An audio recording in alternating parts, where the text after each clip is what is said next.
Miners fans, it's the time you've all been waiting for, playoffs in the Mat-Su Valley. Welcome inside Hermon Brothers Field for the first round of the Top of the World Series playoffs between your Mat-Su Miners and the visiting Peninsula Oilers. This is game one of a best-of-3 set, so if the Miners can win 2 out of 3, they advance to the championship round and another shot of winning the Top of the World Series championship, something they've come so close to doing 3 years in a row, and they can finally close the gap here today.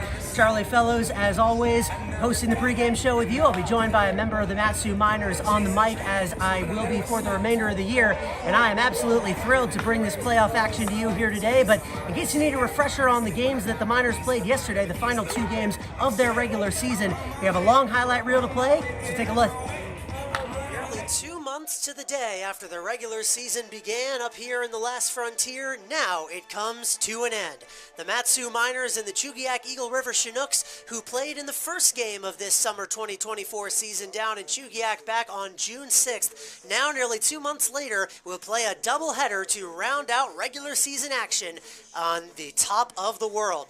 Well, you're not able to process it all while it's happening.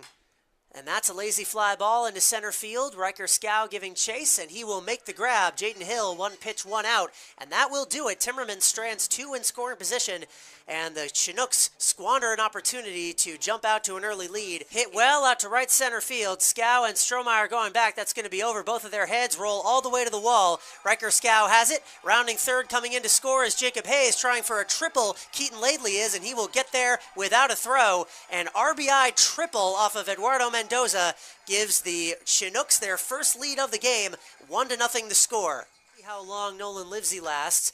That's into right center field off the bat of Dagan Hart. It'll be an easy grab for McCausland. He throws home, trying to get the out there, but it will be in vain. In to score is Keaton Laidley, tagging on that sacrifice fly. 2-0 now, the Chinooks lead. Miners do indeed have a multi-run comeback attempt on their hands once this 4th inning comes to a close.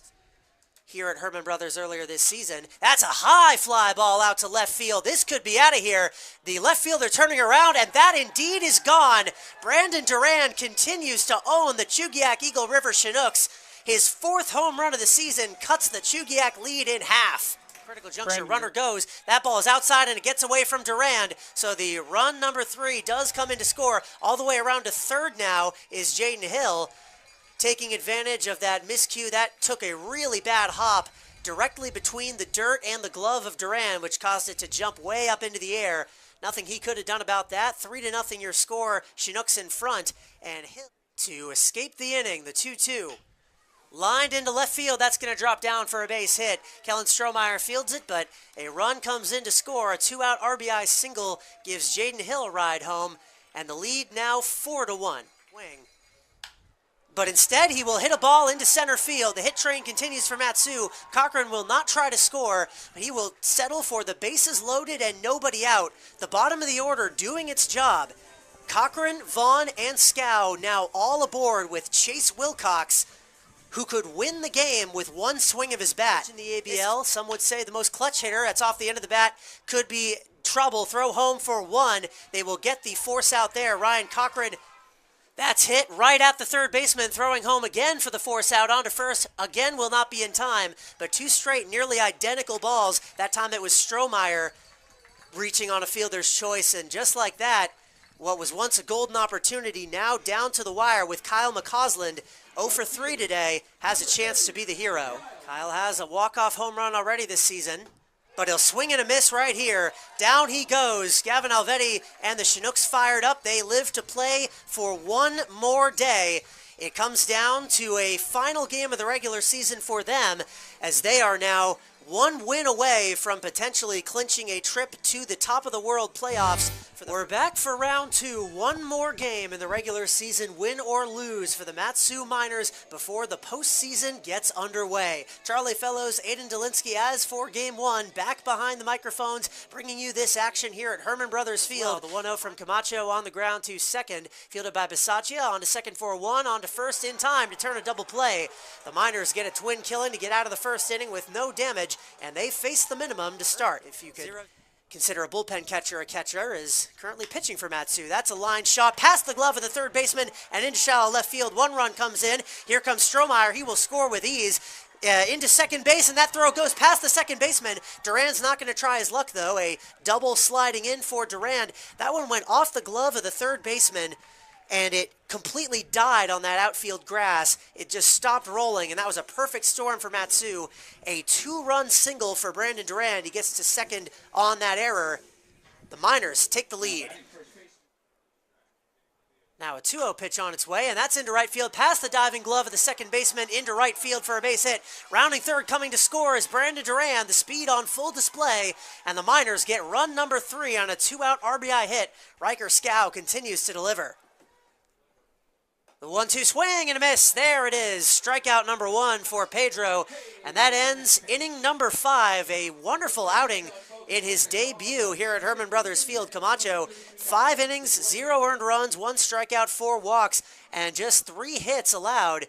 If that is indeed the last we see of him, a wonderful outing it was. It's got him all the way to second. 1-0 is high and deep to left field. Going back on it is Brady Groves, and he will watch that go. Brandon Durand, his 2nd home run of the day, 4th of the season against the Shugiak Eagle River Chinooks. And do his buddy Pedro Camacho a big favor. The 2-1 swing and a high pitch. That's going to be taken solo by Chase Wilcox. A ground out by Orion Medeiros. And the Chinooks strand the bases loaded. Medeiros was the tying run after the end of this game, which could be right now. Payoff pitch from McCausland on the ground to short. Here's Cochran throwing on to first. The Miners win. Kyle McCausland locks down the save and eliminates the Chugiak Eagle River Chinooks by a final score of 4-2. It was a little bit more hairy than it might have, the Miners fans at least might have liked in the end, but Mat-Su pulls out the win, and that will conclude their regular season here in the summer of 2024. Well, the Miners end the season on a win, but one thing that wasn't pictured during that highlight reel was an unfortunate loss for the team. Unfortunately, Drake Kerr has an injury to his finger that he sustained while trying to lay down a bunt in that game too, and he will miss the remainder of the playoffs. A big blow to the team, as he had led the team in stolen bases, in bunt base hits, and sacrifice hits, and all the hustle plays that the Miners have made themselves known for so far this summer. But his spirit will continue to live on throughout this summer. I say live on, he's still alive, he's still with the team, and he'll be in the dugout for the remainder of these playoffs. And I got to talk with a member of the coaching staff for Mat-Su, Tyler Bassetti, a former Miner himself, about how the absence of Drake Kerr will impact this team. So take a listen. All right, what's going on, Miners fans? I'm here with Miners assistant coach Tyler Bassetti, just in time for the playoffs. How are you feeling? Feeling really good. We're confident going into the series. So how are the vibes, would you say, inside the clubhouse coming into this playoff series after the regular season ended yesterday? Yeah, there's a ton of energy, right? You get the last one of the season. I think you use that going into the playoffs with a lot of confidence and a lot of success coming our way. I unfortunately do want to bring up something that happened in that doubleheader yesterday. Unfortunately, Drake Kerr, the team leader in stolen bases, bunts, many other categories, went down for the remainder of the playoffs. I see Riker Scow is starting in center field today. Is that the plan the rest of the playoffs? Yeah, I mean, like you said, anything could change at any moment, but as of right now, we got Riker rocking in center field, and I think he's going to do a great job at it. But yeah, losing Drake, it's a huge impact to our lineup, but I think he's going to bring a lot of energy from the dugout. So. How does the team overcome that loss to win the series, in your opinion? I think just moving forward and staying in the moment. I mean, that's the biggest thing you can do with this and in life.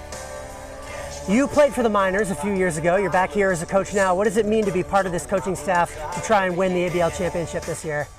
Oh, it's a huge accomplishment for me. I mean, I was asked where I would coach summer ball, and I knew I wanted to come back here.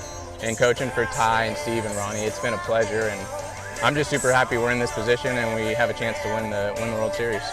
All right, head coach or assistant coach Tyler Bassetti, everyone. Thanks so much for joining me. Back to you. Appreciate it.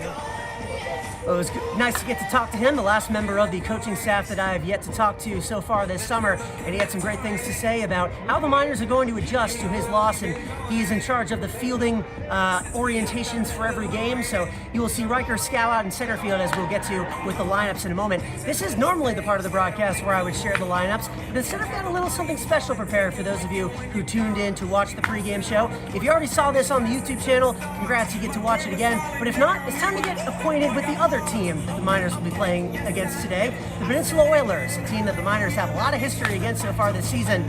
So get to know them right here. Take a look. Alaska, the last frontier. What a beautiful place. Look at those mountains. Look at that sky. You know, there's only one thing that could possibly make this place better. Baseball. Well, luckily, someone already thought of that, so the Alaska Baseball League is here. Of course, if you're already watching this, you already knew that, but in a state like Alaska, the teams must be so far apart, right? Well, let's see. First, we have the Miners, of course. The games this weekend will be played in Palmer. Then, about 30 minutes down the Glen Highway is Chugiak. Another 30, and you're already to Anchorage, where the Bucks and the Pilots share a stadium. That doesn't seem so bad now, does it? But wait a minute. Are we missing somebody? Let's meet the ABL's Black Sheep.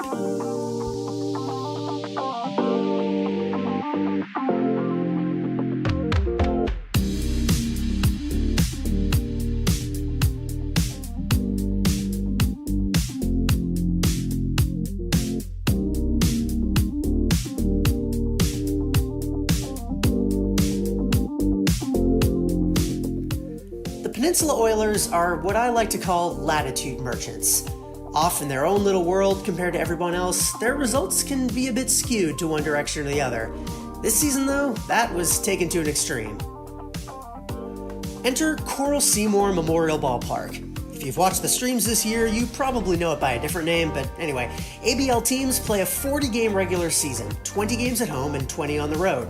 The Oilers had a home rainout that they had to make up as a road game, so their split is 19 and 21, but still, that's a big sample size. So how did they do in their home slate? Wow, pretty good. Not just good, the best in the ABL by a lot. That winning percentage would have comfortably given them the league's top seed. So how did they end up in third? That's a pretty big difference. It gets bigger though. How did the Miners do down in Kenai? Yeesh. Well, no shame in that. Nobody had a winning road record against the Oilers this season. As long as they could take care of business at home, they'd be alright. And, well, business was taken care of. So the Oilers that the Miners will be facing will essentially be a 7-win team and a 0-win team in Hermon Brothers Field. That isn't to say they're a pushover, though. Let's meet them. Peninsula's Game 1 starter is Cody New. The 6'3 lefty out of Cal Baptist had a pretty solid summer with a 1.26 ERA and almost 30 innings. Left-handed pitchers have an inherent advantage in Palmer due to the gap in the trees that obscures the batter's eye, so the Miners will have their work cut out for them. They can do it though.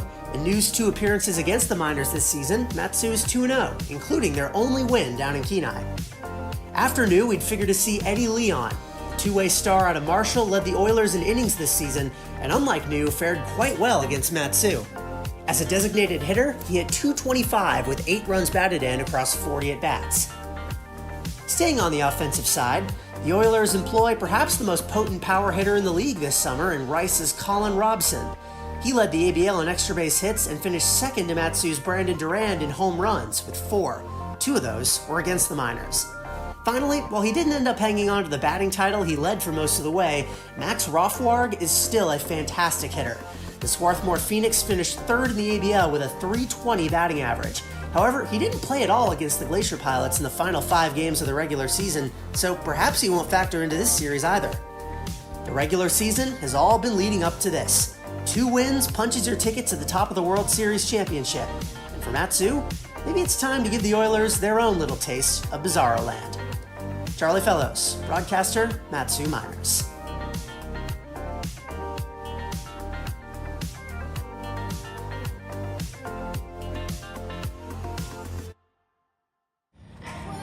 Well, now that you've met the Peninsula Oilers, let's see how they're lining up today.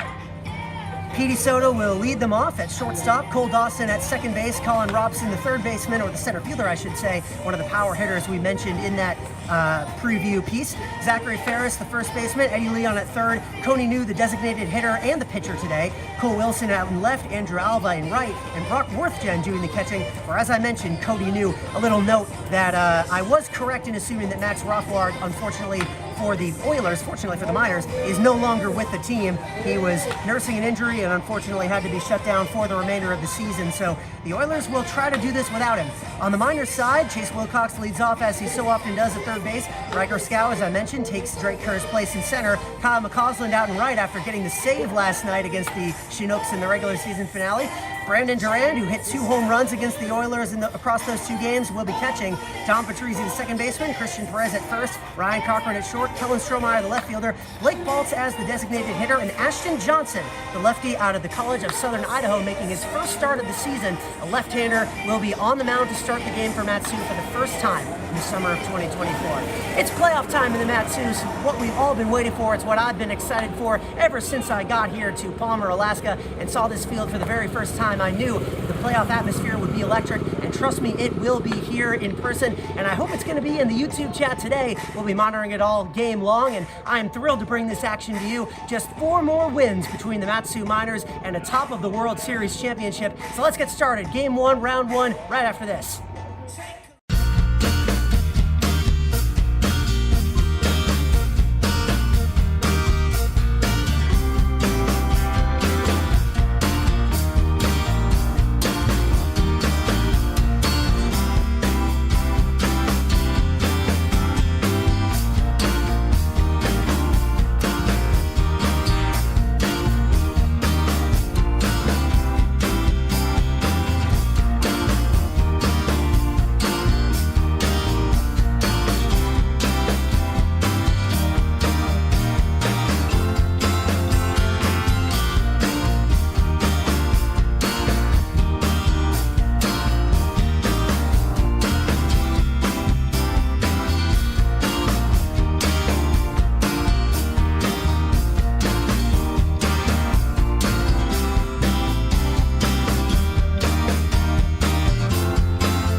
Each of the last 3 seasons, the Mat-Su Miners have made it to the doorstep of glory in the Alaska Baseball League and fallen one agonizing step short.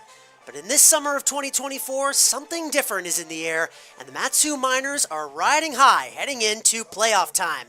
It's playoff baseball in the Mat-Su Valley, and welcome to all of you, your Mat-Su Miners and the visiting Peninsula Oilers, ready to square off in a best-of-3 series, with the winner advancing to the top of the World Series championship with a chance to stand alone on top, atop the world. Charlie Fellows, joined today by Aidan Dolinsky in the booth, as I was yesterday, and playoff baseball has returned. For the 4th year in a row, the Miners will host a playoff series looking to reach the Alaska Baseball League's championship series for the 4th year running as well.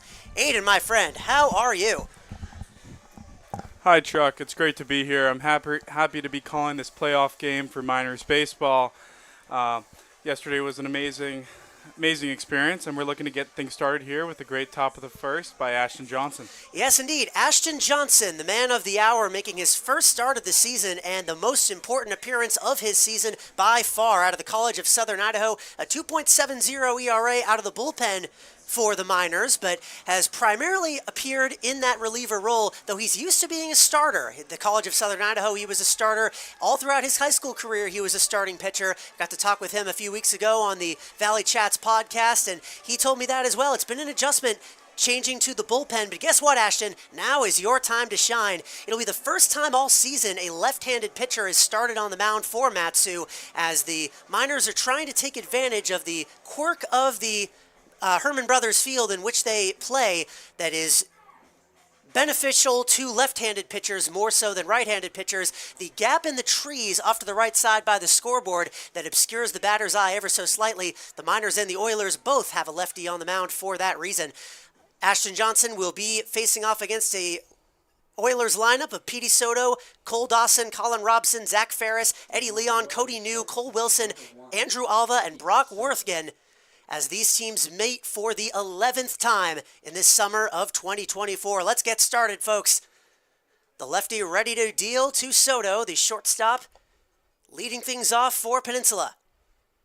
Fires one in, swing and a miss, and we're underway. Ashton Johnson is going to feature a traditional four-pitch mix with a four-seam fastball with great life through the zone, downward curveball, a two-plane slider, and a great straight changeup. Looking to mix in his pitches as he starts today against the Peninsula Oilers. Two pitches above the zone to start. One was swung on, one was not. 1-1 the count. Heading to BYU in the fall. Well, he'll be teammates with center fielder Riker Scow of the Miners. His 1-1. Once again, misses high. The defensive orientation for Mat-Su: Christian Perez at first, Don Patrizzi at second, Ryan Cochran at short, Chase Wilcox at third. The outfield from left to right: Kellen Strohmeyer, Riker Scow, Kyle McCausland, Brandon Duran behind the dish, and Ashton Johnson on the bump, ready to deal a 2-1 offering. Does so, swing and a miss again. He is consistently keeping his pitches high, and so far it has led to a 2-2 count against Petey Soto. Himself a Utah native, out of St. George, Utah Tech, his school of origin. Johnson looking to start things off right, a 2-2. That's what he'll do, swing and a miss, 3 swinging strikes to start the game. Johnson's got his first K, out number 1 in the first. Johnson using that four-seam fastball with a lot of life at the top of the zone. Petey Soto swinging under it 3 times. Exactly what he wanted from that. Cole Dawson, the second baseman, now ready to dig in. The Peninsula Oilers made the trip 3.5 hours up the road from Kenai. There will be no Bizarro Land to help them here. All 3 games in this series will be played at Hermon Brothers Field, even with the Oilers acting as the home team in tomorrow's game. They have done that already once this season. They had to play a quote-unquote home game in Chugiak after they had a rainout, and they lost that game to the worst team in the ABL. So that tells you all you need to know about Mat-Su's chances if they're able to get that game up 1-0. 2 pitches outside the zone to start Dawson off, 2-0. Johnson looking for something no pitcher was able to muster in Game 2 of yesterday's doubleheader, a 1-2-3 inning on the side of the Miners. His 2-0, down the middle. We'll see how Johnson attacks this lineup, whether or not he's going to establish the fastball early in counts as we begin things here, or whether he's opting for a more breaking ball heavy mix. And so far, it's been that fastball, especially middle to up part of the zone. His 2-1, another fastball, that just missed. A 3-1 count. Trying to avoid giving Dawson a ride to first base, would be the first base runner here today. This is a 9-inning game with a 1-0 lead in the season series or the playoff series on the line. Swing and a miss on that pitch, just got a piece of it. The count brought to full.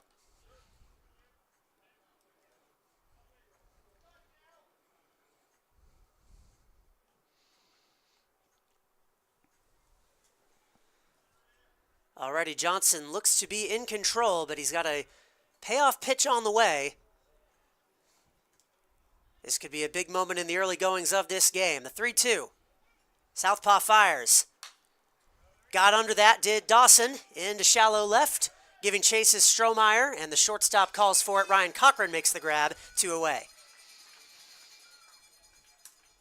2 relatively pain-free outs for Johnson, and Colin Robson will come to the bat. He is definitely the toughest out in this order. Led the Alaska Baseball League in extra base hits during the regular season. Robson is a great bat. Always looking to pull the ball, especially early in the count, and he showed that against the Miners so far this season. Finished the season with a .307 average. The only player left on the Oilers with an average above 300 because Max Rothwarg, who hit .320 for them, will not factor in this series, dealing with an injury. The Miners, of course, with a few injuries on their side as well, so both teams will have to reckon with that in their own way. 1-1.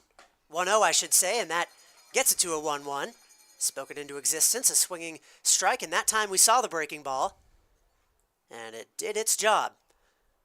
Robson with 4 home runs, 10 doubles on the season. That's the best in the ABL. Those 4 home runs, one behind Matsu's very own Brandon Duran, the 1-1. Fly ball into center, and it will not leave the infield. Second baseman makes the grab, and that is a 1-2-3 frame to start the action here in the Mat-Su Valley. Just the start the Miners needed. They're going to hope their bats can get a little bit of that momentum going in their way and get out to an early lead in Game 1 of the 2024 Top of the World Playoffs. Stay with us, folks. Mat-Su Miners Baseball on YouTube. We'll return.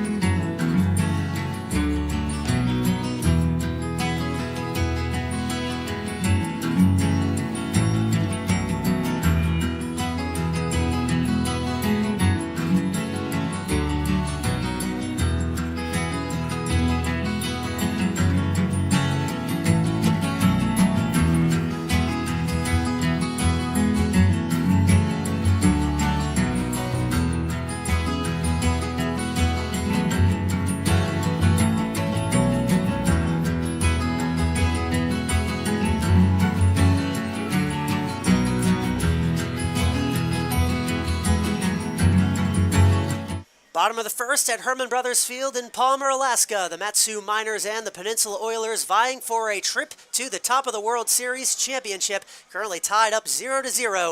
It is going to be Cody New on the bump for the Oilers, one of the best pitchers in all of the Alaska Baseball League. And although the Miners have gotten the win both times he has pitched against them, it was no fault of New. There were a lot of unearned runs scored while he was on the bump, especially in the one win the Miners got down in Kenai. But he has been absolutely sensational. 1.26 ERA in 28 2/3 innings pitched. Has the only shutout this season pitched by a starting pitcher of the Oilers. Just 4 earned runs allowed and 39 strikeouts in just 28 innings, an absolutely astronomical figure. He will try his luck against one of the most potent offenses in the ABL this season, however, with Chase Wilcox, Riker Scow, Kyle McCausland, Brandon Duran, Dom Patrizzi, Christian Perez, Ryan Cochran, Kellen Strohmeyer, and Blake Baltz ready to test their luck against the Southpaw from the southern part of the state. New has really dominated this Miners lineup with a fastball into the low to mid-90s upstairs with exceptional life on it. We'll see if the Miners attempt to counter here and get on top of that fastball early in at-bats. Chase Wilcox ready to lead off. .333 his average. Finished the season second best. And he did lead the ABL by a comfortable margin in on-base percentage. .449. Nearly 30 points clear of second place. The 0-1, opposite way, golfed into shallow left field, down for a base hit. Petey Soto could not get to it. And for the third straight game, Chase Wilcox leads things off with a single. How valuable is that? Yeah, that's a great tone set from Chase Wilcox. 2 breaking balls to start off from New, lefty on lefty. We'll see how he approaches Riker Scow, but that one just hung over the plate for a long time. Chase Wilcox doing a great job staying inside the baseball and driving it to left center. Riker Scow batting second in place of Drake Kerr, who, in case you missed the pregame show today, unfortunately is out for the season, but he will pull a little bit of a Drake Kerr and lay down a bunt. He will be thrown out by New, but down to second goes Wilcox, the second place in the lineup, contributing a bunt as it so often does, and Riker Scow picking right off up where Drake Kerr left off. That was a great job laying the ball down to the right side. New falls off a little bit towards the third base side, and Riker Scow doing exactly what LeBron wanted and advancing Wilcox to second here for McCausland. Kyle McCausland, who was on the field at the end of both of the games yesterday, though both were in very different contexts. He struck out with the bases loaded in Game 1, and he got a 4-out save from the mound in Game 2. Throwing that eephus pitch and utilizing it very effectively. Doubt we'll see him on the mound again this season, but with his bat, he has been excellent. A bit of a slump lately, but he is due to break out of that at any moment, and the Miners would love that with Wilcox in scoring position and 1 out. Great first pitch changeup there by New, countering what we have seen from him so far this season early, establishing the off speed early and often, as he did just again there with another changeup. The Miners and McCausland will have to calibrate themselves to that pitch. An 0-2 count for McCausland. Looking for his first hit in the last 4 games. The lefty deals, and instead he will go down on strikes. McCausland becomes strikeout victim number 1 for Cody New. Down on 3 straight swinging pitches. And like you said, Aidan, that pitch is extremely hard to hit. Yeah, that's a changeup running away from the right-handed batter. Difficult to stay on unless you're looking to take the ball the opposite way. And McCausland likely trying to vie for a base hit. Swung right through it. Here's someone the Oilers are terrified to see. Brandon Durand coming off a 2-home-run day, his second of the season. Did not have them both in the same game as he did earlier on in this summer, but still crushed a pair over the left field fence against the Chugiak Eagle River Chinooks to crush the dreams of a playoff run for them. Also had a couple singles across those 2 games. He is red hot and looking to continue that against one of the best pitchers he's faced all season. Runner on second, 2 away, and Wilcox thought about going. Durand fouls it off. Wilcox playing games with the catcher, Brock Worthgen. The defense for the Oilers, known for their errors. They commit them at very key moments during the games they play, especially against the Miners. Matsu can owe at least one of their wins against Peninsula this season in large part to the errors, as New steps off to look Wilcox back to his base. The defensive arrangement for them will be Ferris at first, Cole Dawson at second, Petey Soto at short, Eddie Leon at third, Cole Wilson, Colin Robson, Andrew Alva left to right in the outfield, and Brock Worthgen the catcher, as New fires outside 2-2. We'll see if the bunt works out in the Miners' favor here, sacrificing an at-bat to advance Wilcox, but it's going to be up to Durand to come through here with 2 strikes, and it's a not easy opponent on the bump. I misspoke. This is a 1-2 count. On the way from New, got a piece of it, did Durand, off to the right side foul.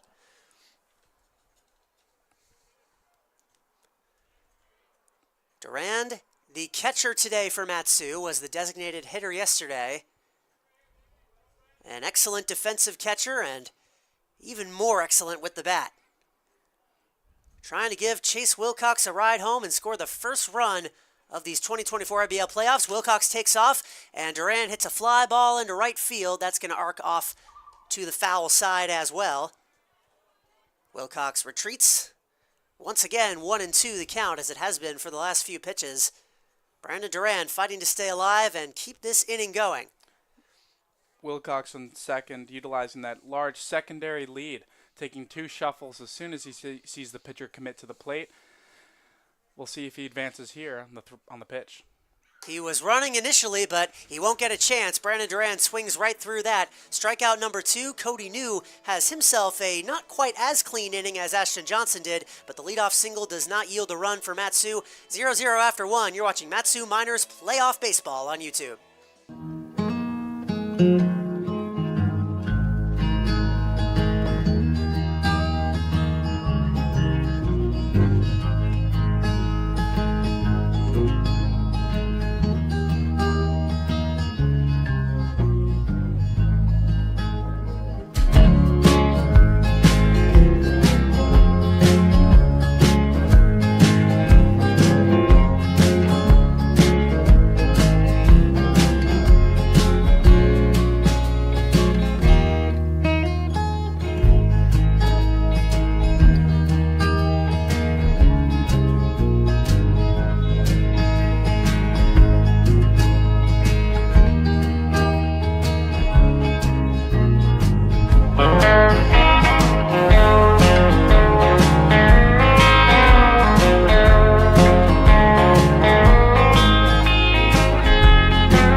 On to the second inning. After a relatively uneventful first, Ashton Johnson and Cody New trade scoreless innings in the opening moments of this playoff action here at Hermon Brothers Field. Charlie Fellows, Aidan Dolinsky on the call. It'll be 4-5-6, Zachary Ferris, Eddie Leon, Cody New to try their luck against Ashton Johnson, who has yet to allow a base runner so far today.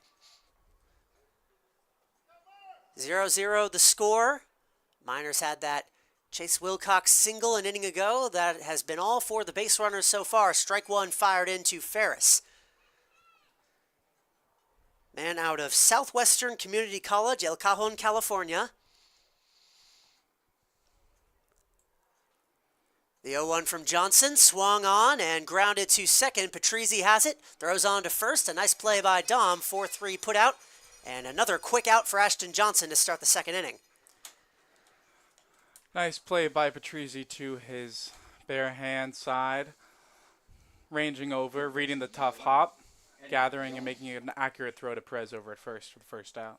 Now here's Eddie Leon, who I have incorrectly been pronouncing as Eddie Leon all season long. I learned of that mistake earlier today. He is also a frequent pitcher, leads the Oilers in innings, and he'll foul pitch one off. It's a strong wager we might see him in Game 2 of this series, but as for now, he's at third base. Man out of Marshall. Had just 40 at-bats this season coming into today. Swing and a miss, 0-2. Ashton Johnson dealing so far. Another fastball at the top of the zone, overpowering these Oiler hitters so far. Has yet to allow a base runner. Only a couple balls in play. The 0-2 from the future Cougar. Outside corner, doesn't get the call. Great curveball there by Johnson, just left a little bit out. Brandon Duran tried his best to receive the pitch, but no call there by the home plate umpire. Dare say Johnson has earned it, but he'll have to try one more time. The 1-2 to Leon. Swing and a miss. Down he goes. Strikeout number 2. A nasty breaking ball from Ashton Johnson. He is feeling it so far, and through an inning and 2/3, he is perfect. Designated hitter, number 26. Cody New now, a name you may recognize. He is the pitcher for the Oilers and also the designated hitter. The Oilers, known for doing that this season, they love to employ two-way threats like Leon that we just saw, Cody New as well. And I would like to say I misspoke in the first inning. New is also batting over 300 this season, so he's been up there with the best two-way threats this season as well, along with the Bucks' Colin Robson. New with his bat so far, 319 across 69 at-bats, 11 runs batted in, has a triple. Takes a pitch in the dirt, 1-1, so he's been valuable to the Oilers from both sides of the diamond. Yeah, two-way player is really a premium here in the Alaska Baseball League with slightly smaller rosters than the leagues in the lower 48. New here, looking to help his own cause. Johnson's 1-1, swing and a miss. He keeps getting them to chase that curveball. They have not figured it out yet. 1-2.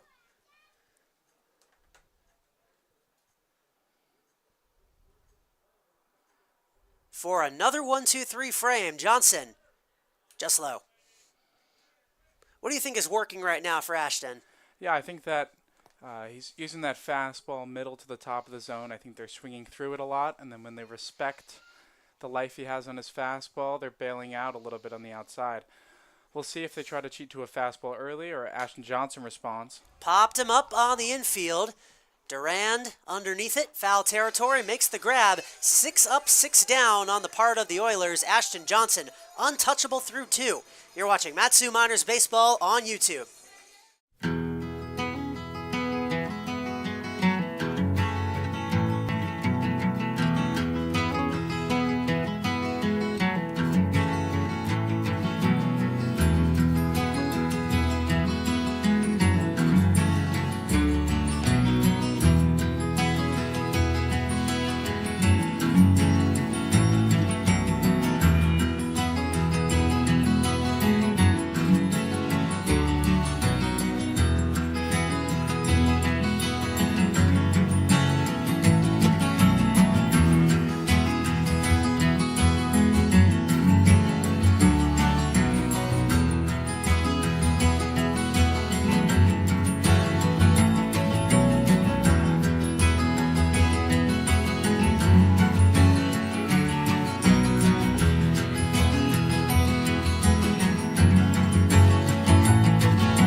Bottom 2, Miners and Oilers locked up at 0-0.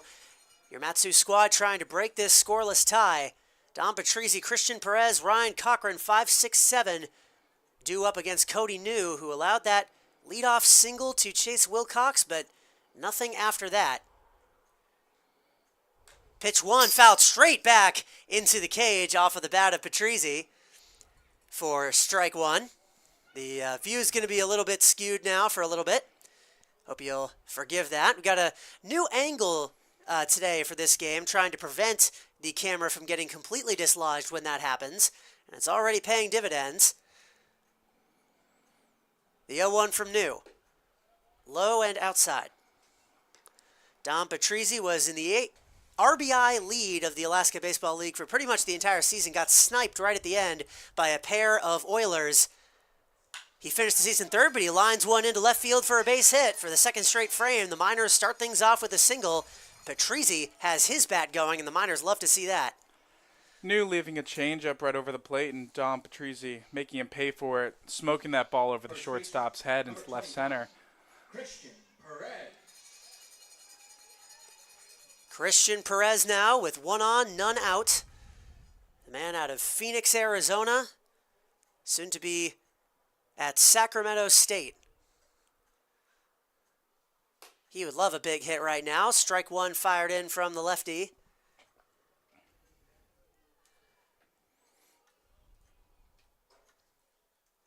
Perez on the season at 215. 15 RBIs, does have a home run. Swing and a miss, he's down 0-2 right away. New going back to the fastball here with the lefty Perez of the dish.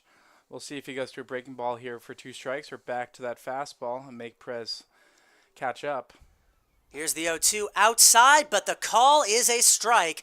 Christian Perez just has to take that and walk back to the dugout right on the outside edge. Cody New gets the benefit of the doubt. He's got strikeout number 3 and out number 1 in this second inning. Now batting shortstop, number 19, Ryan Cochran. New showing his stuff already, and Ryan Cochran, the next member of Mat-Su, to try his luck against him. You see the home plate umpire sets up right on that catcher's left shoulder. We may see more calls towards the inside of those right-handed batters than outside, as he has a more difficult view. Cochran fouls pitch 1 off to the right side. The man out of Lehigh with his collegiate teammate at first. The two have been excellent defenders on the infield so far this season. Helped to complete the turnaround from one of the worst defensive infields at the start of this campaign to one of the best at the end of this season. Also, a big part of that was assistant coach Tyler Bassetti, who I got to talk with before this game.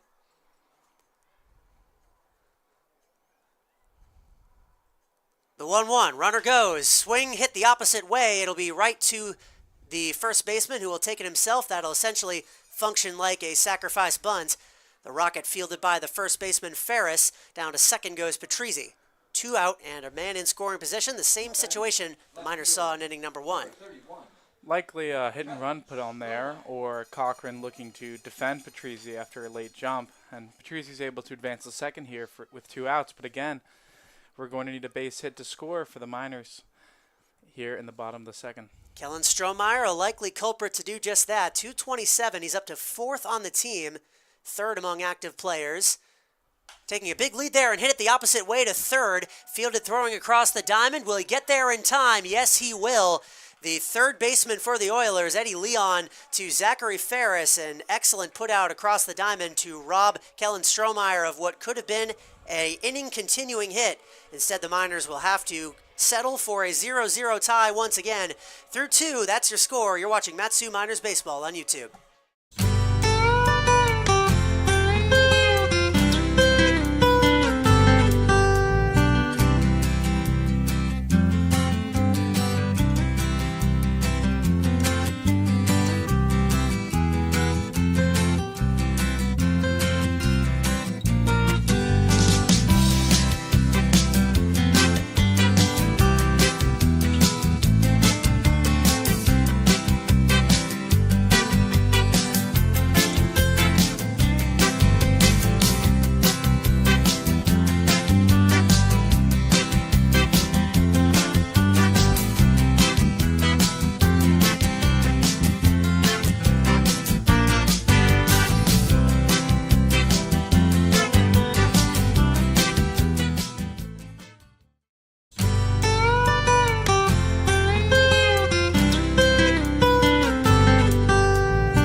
To inning number 3 in this playoff matchup between your Mat-Su Miners and the visiting Oilers out of Peninsula. Charlie Fellows, Aidan Dolinsky on the call, and so far it has been a pitcher's duel. This is what it was forecasted to be, and Ashton Johnson, Cody New playing their parts, the former now with Cole Wilson, Andrew Alva, and Brock Worth again due up against him, looking for a perfect first trip through the order. Cole Wilson will bat to lead off this frame, and he will swing and foul it off. 0-1. Johnson continuing his trend of filling up the zone early with fastballs in the middle of the plate. Getting ahead of the first Oiler batter of the inning, 0-1. Pitch number 2 finds the zone once again, and Ashton Johnson has not been afraid of filling up the zone. The Oilers have struggled to score runs consistently this season, especially against the Miners. So this does bode well for a potential Mat-Su Game 1 win. The 0-2 high and tight. Cole Wilson comes into today at 139. 15 runs batted in, or 8 runs batted in, I should say. Does have a home run. Got that down in Kenai. 1-2 from Johnson. Left it low that time. Oilers perhaps starting to get wise to that curveball. Yeah, Johnson trying to change eye line a little bit, going with the fastball upstairs, followed by the changeup down, but no bite. 2-2, he'll try again. This time he bites and gets a piece of it.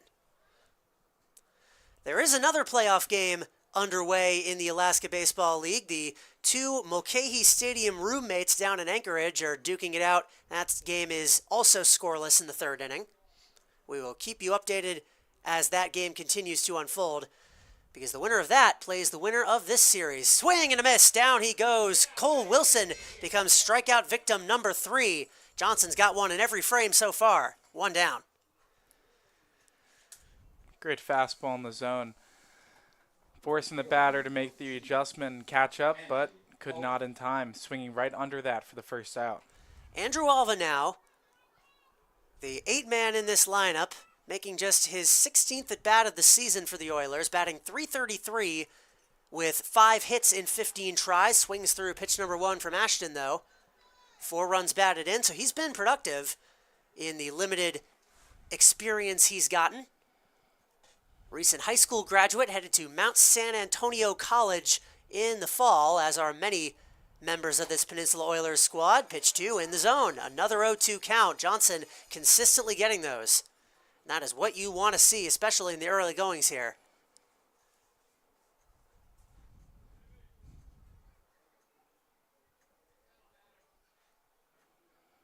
Now to try and finish him off.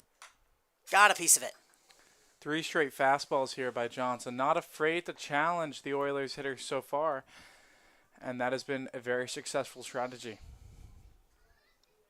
No Oiler has reached base against Ashton Johnson yet, with 1 out in the top of the third inning.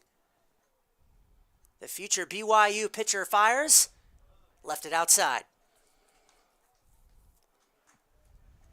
The Oilers coming into this game on a 5-game winning streak. They swept the Anchorage Glacier Pilots down in Kenai to complete a 16-3 home record, which was best in the ABL. The 1-2 hit high and deep out to left field. Going back on at Strohmeyer, that's going to be foul right into the Oilers bullpen. That had a lot of strength coming off the bat of Alva, but luckily for the Miners, it goes out of play. 1-2 the count remains. First fastball pulled by the Oilers batter so far here. We'll see if Ashton Johnson responds with more breaking balls and off speed with the 2-strike count. It's really the first solid contact anybody's gotten off of him so far. Now is 1-2 again. Got under that, did Alva. Into shallow right, actually into foul territory. Christian Perez has got it. The second foul out coaxed by Johnson today. 2 away. Great change up there. Fools him. Caught a little bit on the front foot and the barrel dipped. Perez making the easy catch in foul ground. Brock Worthgen, the 9th and final man to bat against Ashton Johnson here in this trip number 1 through the order. At 162 comes into today, the catcher for the Oilers, 4 runs batted in. And this is obviously far too soon to start talking about this, but I will say the Oilers are the only team this season that has been on the wrong end of a no-hitter. The Anchorage Glacier Pilots did that to him a few weeks ago in a combined effort. Just throwing that out there. 0-1. Now, Chuck, some baseball fans may say that that is a little bit hush-hush. Now, some baseball fans have never been behind a microphone and had to call the game before. Oh, that's true. But I respect that. I will say that to counter that it is only the third inning, and you don't try to get a no-hitter. You try to win the game. And so far, Ashton Johnson is doing both of those. One by circumstance, one because he has to. Fly to back foul off the bat of Brock Worthgen, 0-2. Worthgen out of Cal Baptist, the same school as the pitcher for the Oilers. 6'1", out of Corona, California. Father Phil played for the Los Angeles Angels of Anaheim, or the Anaheim Angels as they were known at the time, as well as a number of other MLB clubs. Phil Worthgen. Johnson way ahead here, 0-2 in the count, looking to put away his opponent and get the Miners back on offense. To end a third scoreless frame. Not on that try. 1-2. Got to have a nice, long, and informative conversation with Mr. Ashton Johnson a couple of weeks ago on an episode of the Valley Chats podcast, which I recommend everybody watching to check out after this game is over. The 1-2, Lazy fly ball foul off to the right side. He talked a lot about his journey from the Salt Lake City area to the College of Southern Idaho. And as I mentioned before, he's been a starter everywhere he's been until this summer. So it's been an adjustment. It's something that he has embraced. And now, in the role he's more accustomed to, he has dazzled so far. But he can't seem to put Worthgen out. That is a swinging bunt, and again it will be foul. Worthgen continues to stay alive, desperately trying to be the first member of the Oilers to reach base.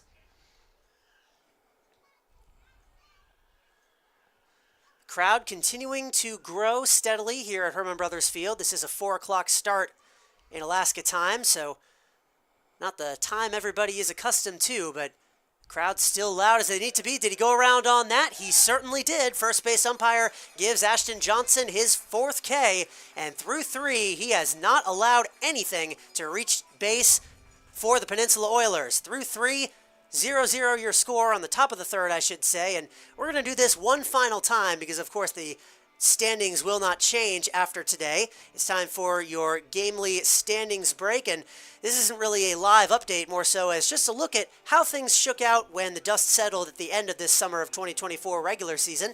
The Anchorage Bucks finished with a record of 27-12 and a top seed in the ABL for the first time in a number of years for them. Mat-Su at 24-16 will have to settle for second, even though this is their best record since 2021, and they've been first in the ABL for 2 years running with worse records than that, so they will definitely take it. Peninsula, as I mentioned before, at 23-17, a game back of Mat-Su, and the Pilots at 13-27 finish a half game up on the Chugiak Eagle River Chinooks for that final playoff spot and the honor of likely being disposed of by their Anchorage Mulcahy Stadium roommates in round 1 of this first round playoff series. For the Miners, though, it'll be the Oilers who they will face for at least the next 2 games. A team they defeated 6 times in 10 tries, and more importantly for the context of this series, 5 times in 5 tries here in Palmer. It has been tough sledding for the Oilers on the road overall this season, but especially when they've had to make the trip all the way up into the Mat-Su. As we're awaiting the bottom of the 3rd to start, seeing the messages in the chat there, had my notes wrong. That is Brock Worthgen's uncle, not his father, that played in the major leagues for a number of years. My mistake on that one. Still Major League Baseball blood, and he has shown it so far this season, been a very productive member of the Oilers, but Ashton Johnson got the better of him that time, and that allows the Mat-Su Miners to bat once again. For the 3rd time, they've got Blake Baltz, Chase Wilcox, and Riker Scow at the plate, as the 2nd time through the order is set to get started against Cody New, who himself has allowed just a pair of singles. Both of those have eventually made it down to 2nd, courtesy of sacrifice hits, but none past that. Strike 1 fired into the designated hitter for Mat-Su, Blake Baltz, out of UCLA, one of the catcher battery on this Miners team. Today, head coach Tyler Braun just wants his bat. 1-1. The Oilers are really 2 different ball clubs, both at home and away. We know about the friendly home confines of Hermon Brothers Field, and the Oilers truly excel at home. They have a strong fan base, and the difficult conditions of both stay and travel have limited the production of opponents at home. The 2-1 finds the outside corner to even the count. Their fan base certainly passionate. We are seeing it in the chat already.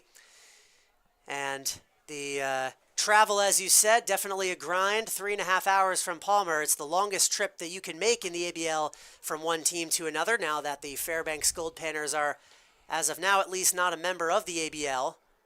That's a solid 4.5 hours from Palmer. A 2-2 count.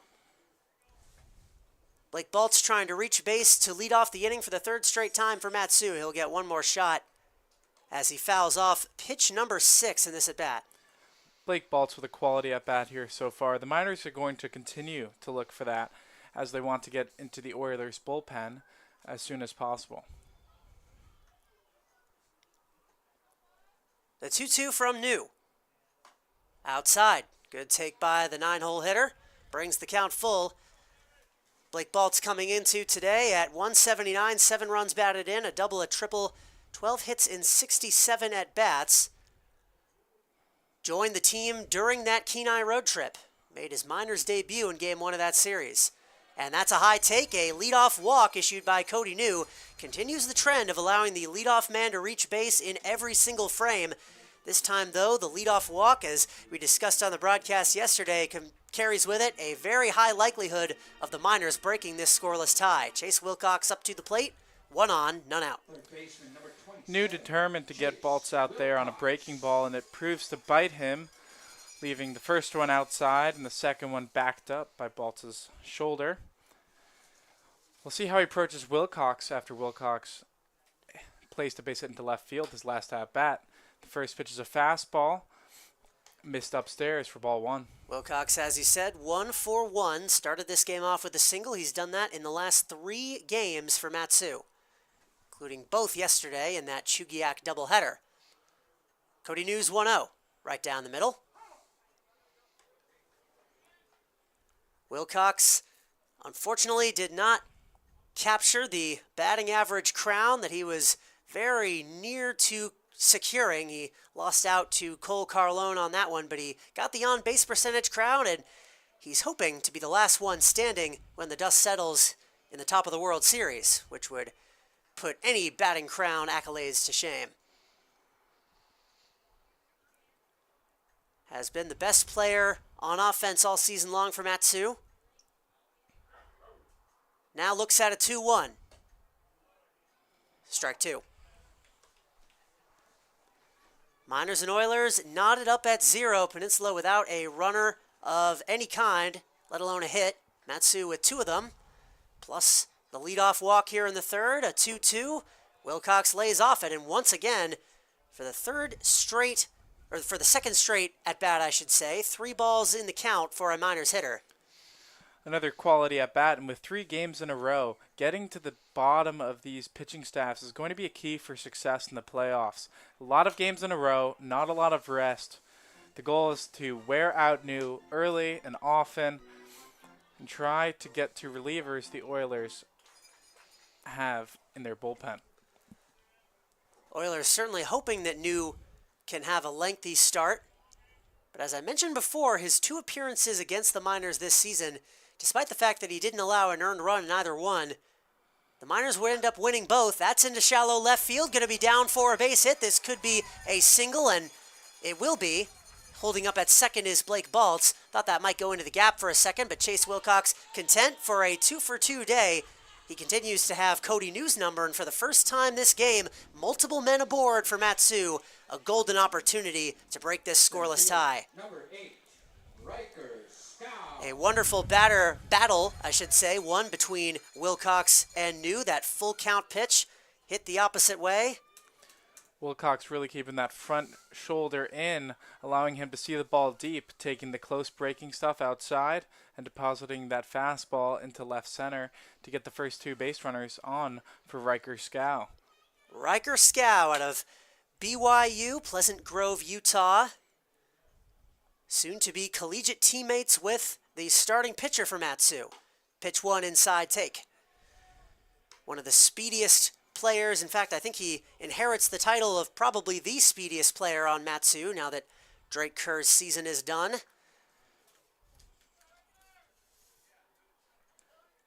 Though Chase Wilcox definitely has a claim to that crown as well. He leads the ABL as pitch 2 is inside but called a strike. Seemed like a similar pitch there, and Scow is visibly upset with the call. And again, we may see that prevalence of the inside strike, especially to right-handed hitters throughout today, and we'll see if that trend continues. The 2-0 is into left field, past the diving glove of the shortstop for a base hit. Rounding third, gonna try and score is Blake Baltz. The left fielder uncorks a throw, but it's way offline. Down to third goes Chase Wilcox. The RBI hit from Riker Scow continues to produce in that 2 spot in the order. The Matsu Miners take the lead in Game 1 of the first round of the playoffs. Soto holding the runner, Baltz close at second. leaving a large gap in the left side of the infield as New continued to pound the inside corner. The third time did not fool Scow. Right on time for the fastball and laces it into left center. This is the perfect way the Miners wanted to start their bottom of the third. Scow had that sacrifice bunt in the first that moved Chase Wilcox over to second. Nothing ended up coming of that, but now he makes a much more direct impact. Kyle McCausland's swinging at pitch number 1, as he's done so for all 4 pitches now he has seen from Cody New. Went down on 3 straight strikes in the first, looking for a better outcome here. As I was saying, though, Chase Wilcox, something I discovered during my research last night in preparation for this playoff series, leads the ABL in most steals without being caught by a wide margin, as going for second and getting there without a throw is Riker Scow. The speed on full display from him. Second and third now, still with no one out. That is now 5 changeups, all on the outside half or outside the zone to McCausland. Now it becomes the chess battle as he's down with 2 strikes in his second at bat. We'll see if he gets another off-speed pitch or changeup here. And he does. And laying off that is McCausland. 1 and 2. First pitch he's taken, and he's rewarded. Wilcox with 16 steals, just to finish my thought. 16 steals without a caught stealing. The next highest total in the ABL is 9. And by the way, that's Riker Scow, who now, of course, has 10. He just got into double digits right there. The 1-2 fouled back by McCausland. He stays alive. Great job by McCausland there, letting the ball get deep. Eliminating his ability to get fooled by the changeup is going to be key. And seeing a pitch upstairs here, he can drive past the drawn-in infield. The 1-2 from New. He fires. Swings at a high pitch, McCausland does, out toward left center field. Going back on it and making the grab at the warning track was the left fielder. Tagging and scoring without issue is Chase Wilcox to make this a 2-0 ball game. McCausland not able to get a hit, but he does get a productive plate appearance and doubles the Miners' lead. Another changeup there to McCausland. That one floated right over the plate. And New almost paid for it by losing that baseball in the left center trees, but McCausland just didn't get quite enough of it, but a very productive out for the Miners. Brandon Duran now struck out to end the first inning. Now up with 1 out. Still at second is Scow. He did not try to advance on that sacrifice fly, and Duran swings through pitch number 1.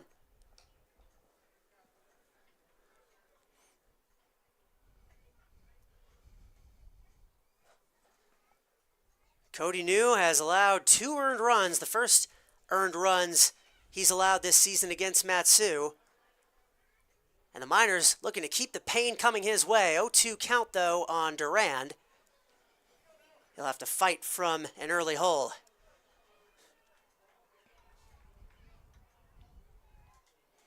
Durand looking to extend this at bat and continue the already weary New after this long third inning. The 0-2. Fly ball into center. Shouldn't be trouble for Robson. And it's not. Now tagging and trying to advance is Riker Scow. The lightning fast speed. He is in safely from second to third, able to advance an extra base. And that is something, he is one of the only players in the ABL that would be able to leg that out. The fly ball was not hit particularly far, and that was a big risk, but Scow having the awareness to know how the outfield arms and his own speed, and now Patrizzi looking to bring home Scow for the third run of the inning. Dom 1-for-1, a single to lead off the second. That leadoff walk, like you said, in this third inning, we were talking about that yesterday. That is a very good indicator that runs are on the way, and that has been the case so far today. 2 runs home in the third, 1 more 90 feet away, but 2 outs. Dom Patrizzi needs a hit. The 1-0 pitch, he'll hit it right at Cody New, who has lightning quick reflexes, tosses on to Ferris at first to retire the side, but the Matsu Miners strike first. They lead it 2-0. They get to Cody New earlier than we may have expected, but they will definitely take it. 2 runs the lead, and they will try to defend that en route to a playoff win here in the Matsu Valley. You're watching Matsu Miners Baseball on YouTube.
off here at a newly sunbathed Hermon Brothers Field in Palmer, Alaska.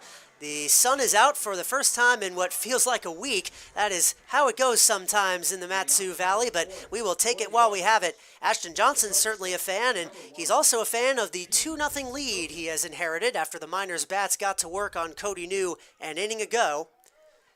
He will face off against the top of the order, Soto, Dawson, Robson, still yet to allow a base runner. And Soto flies one out to left. Should be a routine play. Strohmeyer and Cochran's calling for it. He's got it. 1 pitch, 1 out.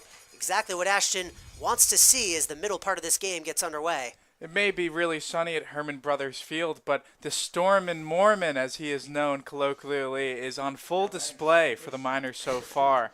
Taking a page from, who's the NBA player, 7'7", who is called that, the Storm and Mormon. Sean Bradley, I want to say. Ashton Johnson fires in strike number 1. Now, is that actually what you guys call him? That is exactly what we call him. It's, love getting the nicknames. That's why I like having members of the Miners in the booth. Whether or not that's actually the nickname you guys call him, or whether it's a Smurf situation, is still to be determined, but I'm just going to take your word for it. First coined by Robert Burke III early in the season, and it has stuck. You all may know by a different name as well. 1-1, he fires into center field off the bat of Dawson. This should again be a lazy fly ball, and it's another BYU man making the catch. A second straight flyout coaxed by Johnson, continues to cruise through 4. One of the beauties of the Alaska Baseball League. Kids from all over the country, all sorts of hometowns and origins and religions, and it's a really, really fun mix here we get in the ABL. Miners in particular have a very diverse roster, players from all different corners of the country. That's been a very interesting dynamic all season long, I'm sure. I myself was, for the most of this season, as Colin Robson takes strike 1, half of a play-by-play battery that was me from Maine and Dylan Simmons from Tennessee. And hilarity often ensued. The 0-1 from Ashton. Out to left. This could be flyout number 3. It is dropping fast, though, into sliding in, and that's going to be a fair ball. Kellen Strohmeyer did not come up with that. So that will be the first base runner for the Oilers. Kellen Strohmeyer had to dive for that. I think that was just barely fair, and it definitely was fair after it went off of his body. Down to second goes Colin Robson on the E7. First time a Oiler has reached base, and they needed the Mat-Su Miners defense to slip up just for the moment. Looks like they've given him a hit in the score books so far.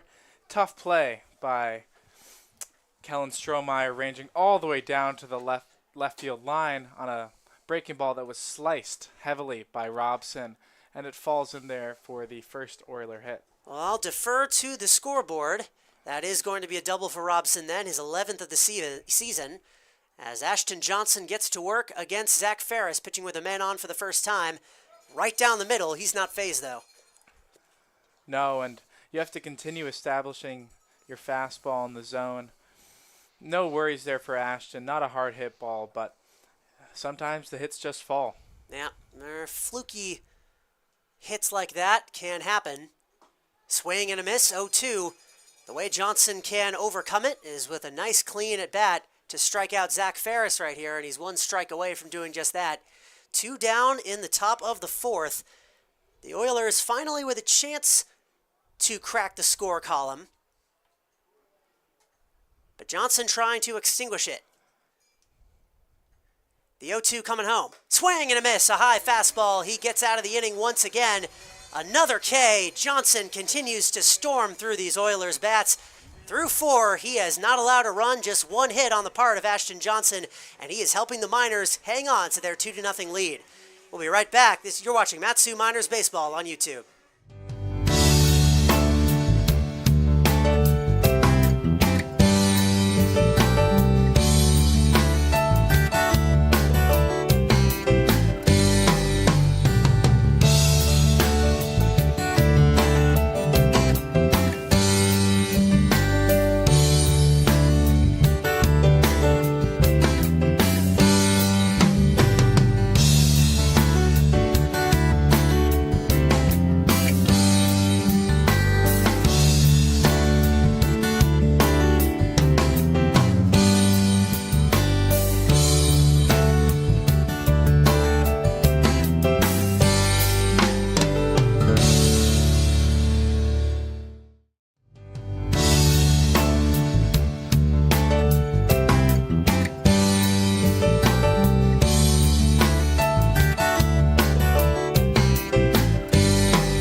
bottom four, your Matsu Miners up on the Peninsula Oilers by a score of 2-0.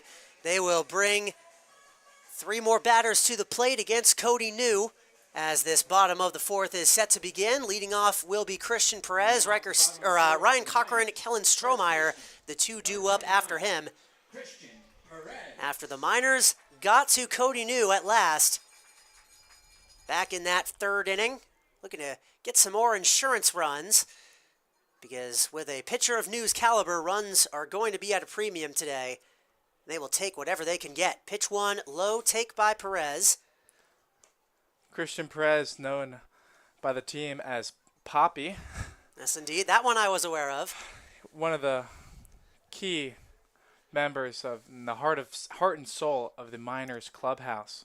Always keeping it light and fun for the players through good and bad. One of the most...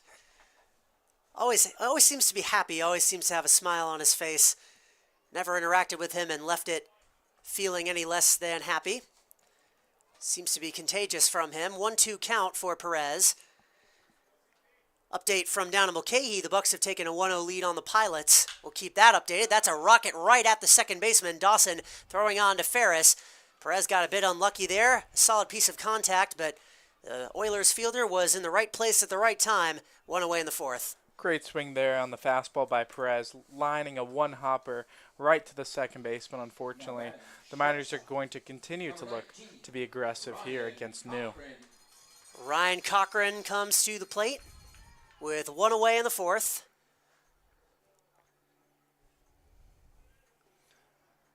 To square off against New for the 2nd time. He's showing bunt, pulls it back, as that pitch was well inside. Cochran 0 for 1. Cochran laced a ball that was caught out in left field last night against the Chinooks.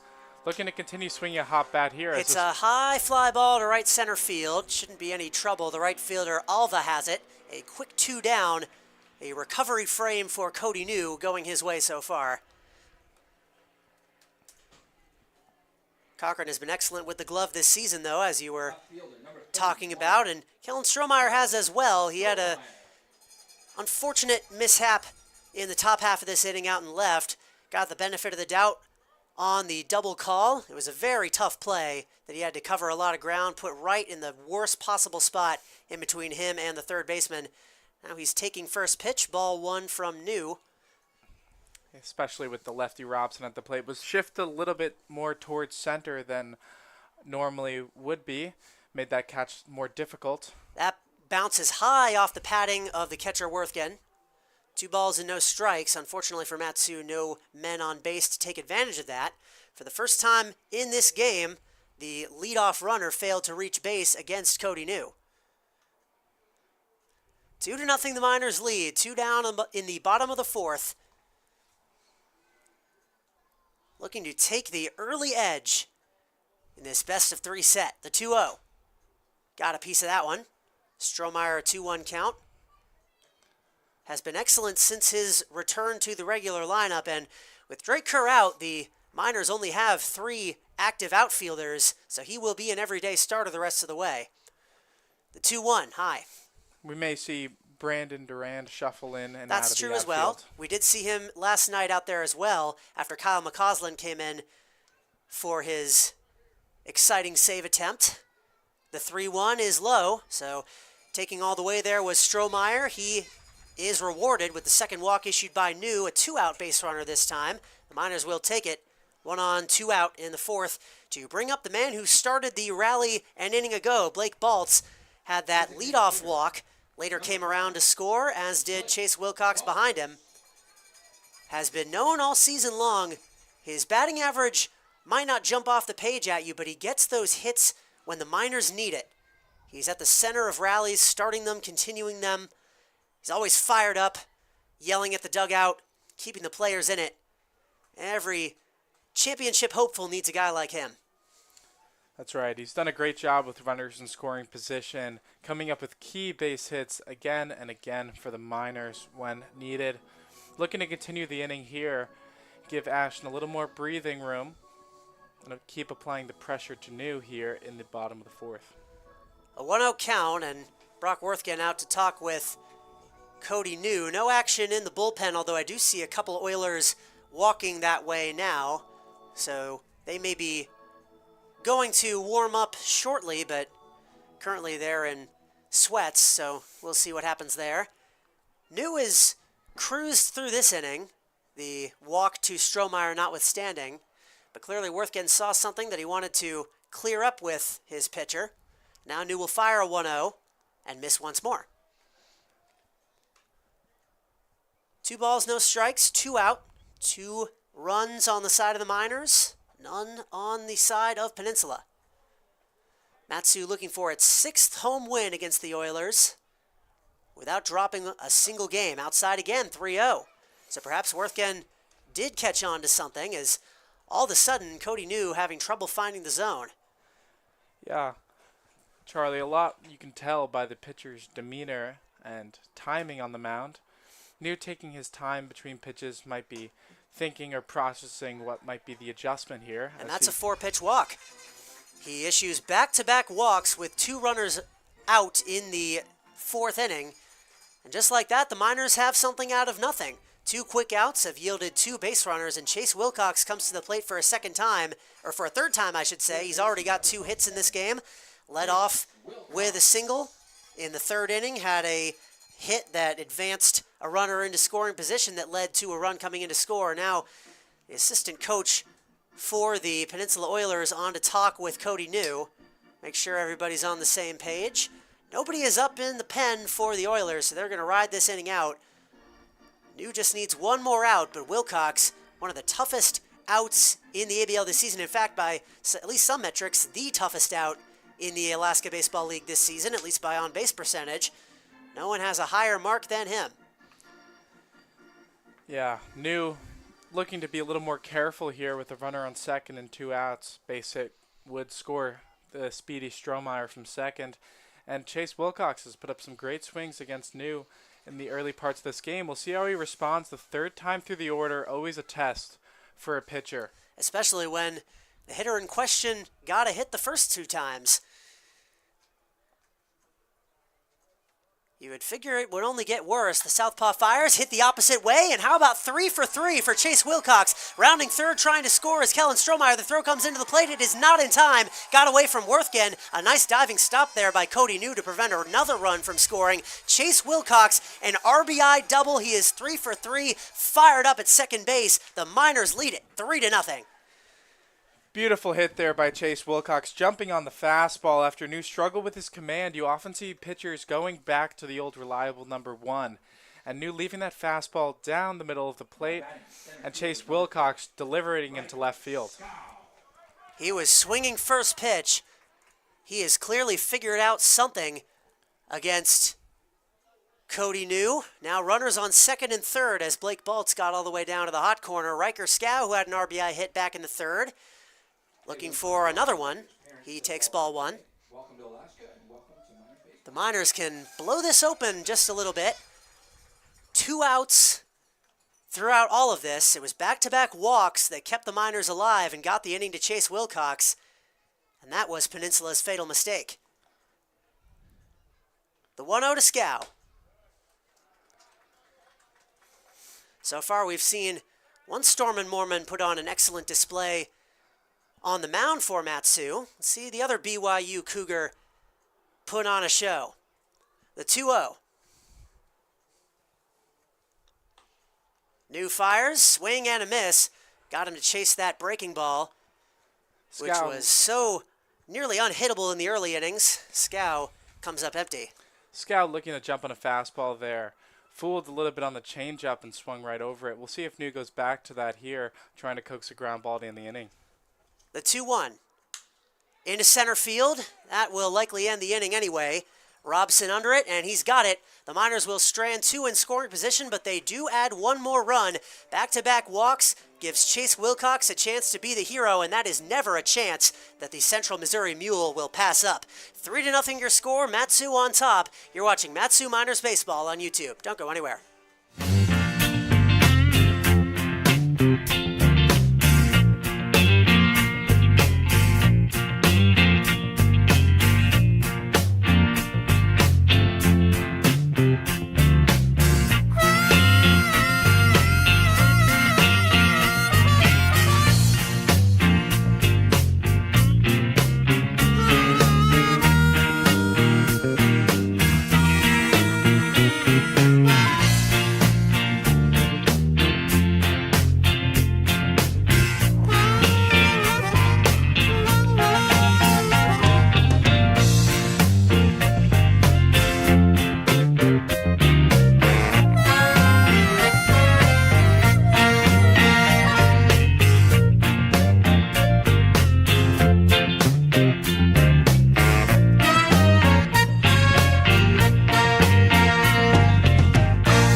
fifth, and the Matsu Miners keep on expanding their lead. 3-0, they lead the visiting Peninsula Oilers now in their quest for win number 1 in these 2024 Top of the World playoffs. Charlie Fellows' Aidan Dolinsky on the call, and Ashton Johnson still on the bump for inning number 5. He is given the pitching coach Steve Hecker on Matsu no reason to think otherwise.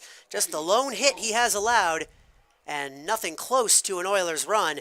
Eddie Leone, Cody New, Cole Wilson, 5, 6, 7 in the order due up against the Storm and Mormon, and he coaxes a fly ball on the first pitch.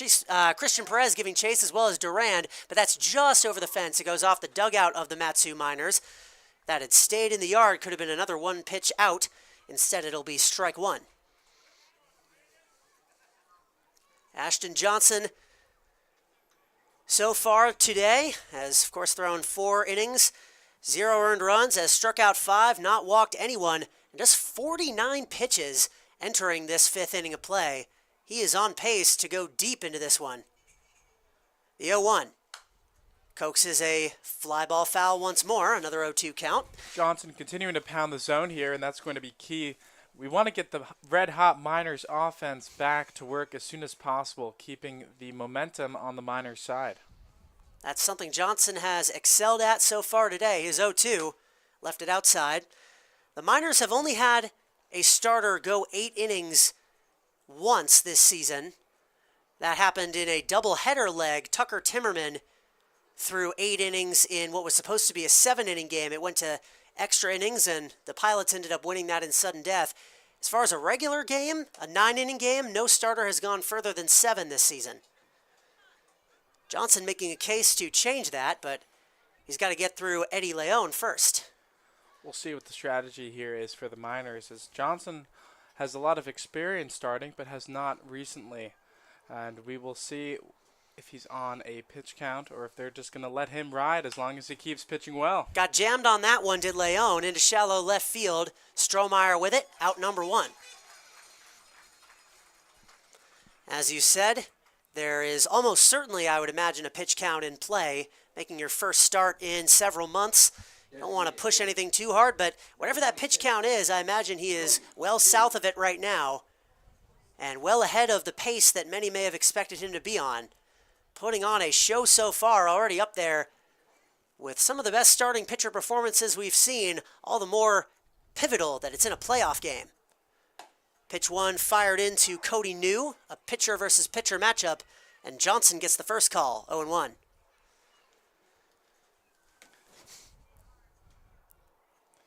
Cody New trying to do it himself, as nobody else on the Oilers has given him any run support, but he's down 0-2 once more. New with a very old school look, sporting no batting gloves, a traditional tape on the handle, no lizard skin, and a short cropped pant, hunched over the plate, a la Wade Boggs. It's worked for him so far this year. He's taking all the way, that pitch in the dirt for a ball. As I mentioned, he's currently the batting average leader on the Oilers among active players.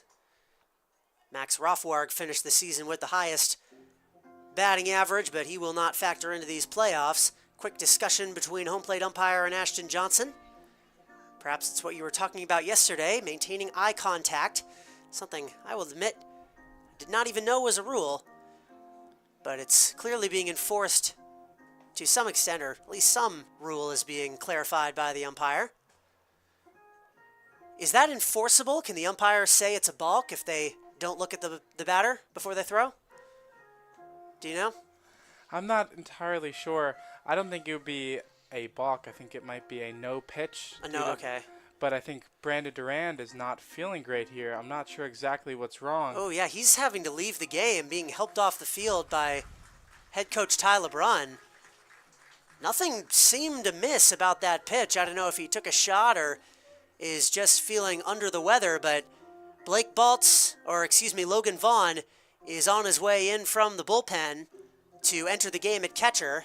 We hope Durand is okay. We've had a few injuries to key players on the Miners these past couple days. Not that an injury to any player on the Miners is better than another, but They're going to tend to Brandon Durand, the ABL's home run champion.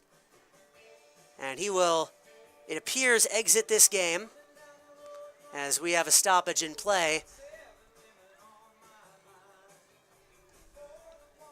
With a 1-2 count, Cody New, the pitcher at the plate. That was interesting. The umpire went to talk with the pitcher first, and then I think Durand signaled him to tell him that something was wrong.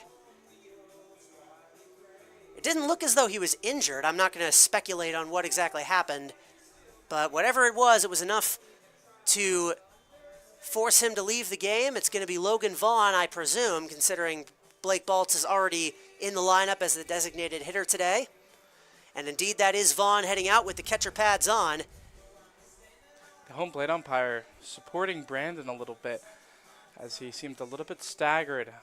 Yeah, perhaps just dehydrated, or it was very hot for a minute there as the sun came out, but once again, I don't want to speculate. We will find out what happened with that after the game and the post-game interviews with head coach Ty LeBrun, which everybody should stay on after the broadcast for. But until then, it'll be a new battery of Ashton Johnson and Logan Vaughn. Vaughn will hit for Durand as well once his turn in the order comes up. And just to get ahead of that, Vaughn, a 105 batting average this season, but has been better of late. Has 6 hits this season, but half of them in the last week of the regular season for Mat-Su. Has driven in 5 runs, also an excellent defensive catcher. Collegiate teammate of Drake Kerr at Texas A&M Corpus Christi. Soon to be gaining a catcher teammate there. Transferring Evan Chadwick is on the Anchorage Glacier Pilots.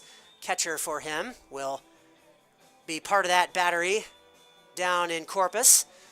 Now some warm-up pitches being thrown just to help Logan Vaughn. Of course, in the injury situation, they get as much time as they need to get acclimated to this game. No other fielding changes that we could see. Cody New has got a 1-2 count on his way. And not sure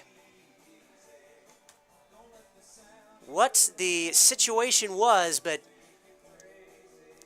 the game will continue. The Miners have been able to overcome injuries this season before and currently up 3-0 without one of their best offensive players. So it's a next man up mentality, the kind of thing that I've heard from head coach Ty LeBrun a number of times, and that's the mindset that this team has had to take over the closing stages of this season. They know they have the talent to get there. Now they just have to deliver. Play set to resume now. Ashton Johnson with a 1-2 on the way to Cody New. With 1 out in the top of the 5th, swing and a miss. He gets him to go. Ashton Johnson, his rhythm not at all disrupted by the long stoppage. Strikeout number 6 for the man out of BYU. He continues to cruise. Great to see there by Ashton Johnson, the change in catcher and pause, not disrupting his rhythm at all. Keeping that fastball upstairs, the Oilers have struggled with so much so far today. Cole Wilson will be batter number 3. 2 up, 2 down so far in the 5th. Johnson, aside from that strange fluky double allowed to Colin Robson, has not allowed an Oiler to reach base, and he fires in strike 1 to Wilson, who, you'll never believe it, is 0 for 1. The 0-1 pitch, swing and a miss. Great straight changeup there from Ashton Johnson. Fooled the batter, catching him out in front.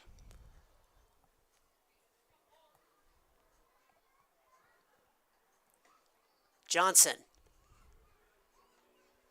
Another 0-2. Just left it high. 1-2 the count will be. Action still ongoing down at Mulcahy. The Bucks still clinging to that 1-0 lead against the Anchorage Glacier Pilots. A bit closer than we may have expected. But the team many expect to win that series currently on top. Pitch 4 outside, 2-2.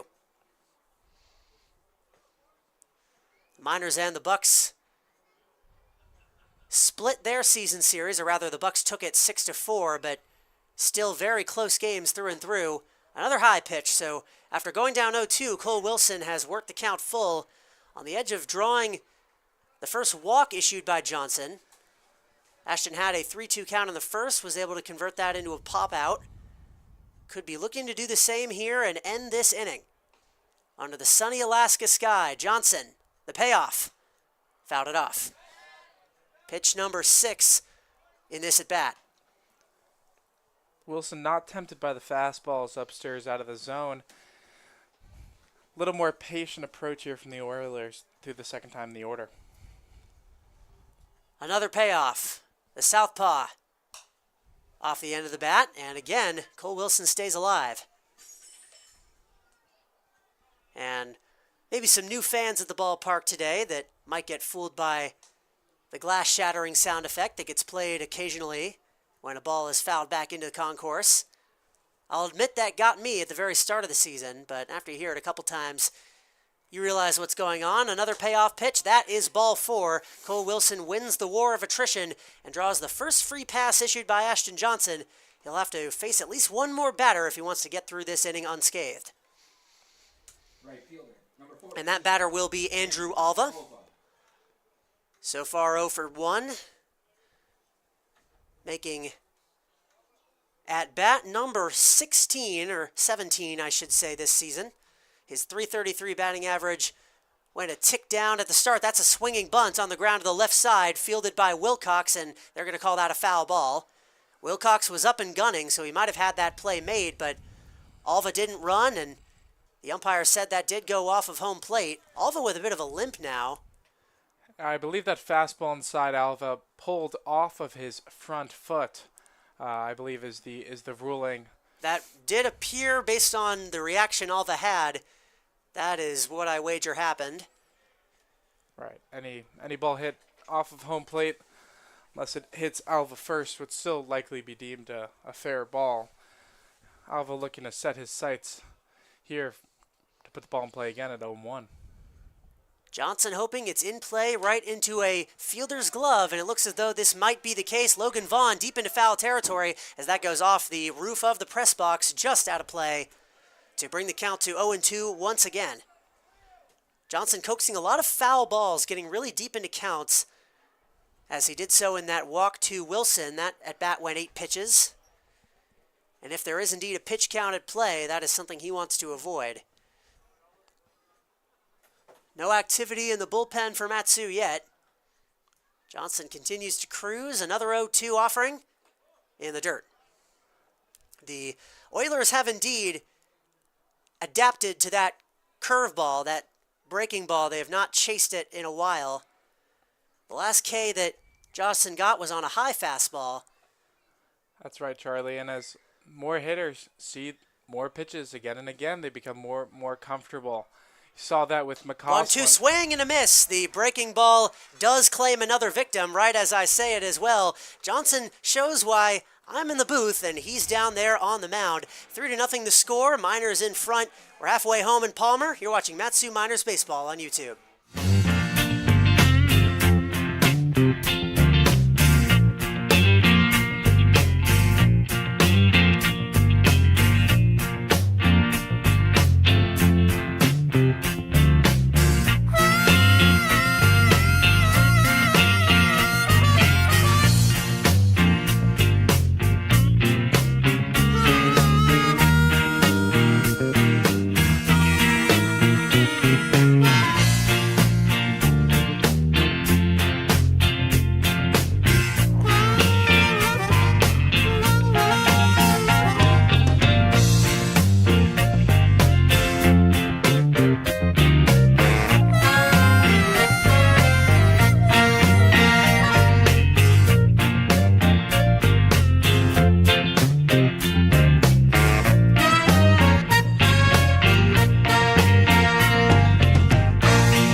Halfway home in Palmer, your Miners, owners of a 3-0 lead over the Peninsula Oilers, looking for win number 1 of these 2024 playoffs. Charlie Fellows, Aidan Dolinsky on the call. So happy to bring this playoff action to all 128 and counting of you. So many thanks to all the fans of both teams that are in the chat, bringing this view count up. We love to see it. Everybody excited for playoff baseball in the last frontier. Us most of all. Kyle McCausland will bat against Cody New as the 5th inning begins for him. McCausland 0 for 2, or 0 for 1, I should say, had a strikeout as well as a sacrifice fly. Does have a run batted in this game, 1-1, 2-0. New continuing to pepper off speed at McCausland. Nearly hung one that was punished by McCausland into the left center gap, but flagged down there for merely a sac fly. McCausland looking to continue the pressure on New here in the bottom of the 5th. It'll be McCausland and then Vaughn batting for Brandon Durand, with Patrizzi due up as well, the 2-1. Grounded ball to the second baseman, fielded by Dawson, throws on, a stretch by the first baseman Ferris, but stays on the bag. McCausland retired for the first out of the 5th. So Logan Vaughn will now come to the plate for the first time. The injury replacement for Brandon Durand. Also the new catcher. Catcher, number 26. The Oilers do have activity in their bullpen now. Miners have someone stretching out, but no one throwing yet. Cody New's first pitch is inside to Vaughn. 3-0 the score, 1 down in the bottom of the 5th. Mat-Su needs a win today and another win over the next 2 games against the Oilers to punch their ticket to the championship for the 4th straight season. Another pitch inside taken by Vaughn. Good plate discipline by the catcher. 2-0. He has absolutely looked the part despite being inserted into this game so suddenly. He is ready to play. 3-0. And again, the trend continues for New, leaving a lot of pitches out of the strike zone, a carryover from last inning when he walked 2 men, one of which came around to score. Now a 3-0. And that's a leadoff, nope, a leadoff 3-1 count is what I was going to say. New seems to be a little bit fatiguing, taking a little bit off on that fastball, trying to place it now in the latter part of this game. Down the middle. Vaughn started that step toward first base, but was not able to continue it. Looking strike, makes this a full count. Now a payoff pitch. Swinging bunt goes foul off the bat of Vaughn. Now he's got to fight after being up 3-0. Cody New has battled back. His first look against Cody New in this game. The ace of the staff for the Oilers, who's allowed 5 hits so far. Swing and a miss. He gets Vaughn to retire on strikes, however. His first strikeout of the 6th inning, or of the 5th inning, I should say. Apologies.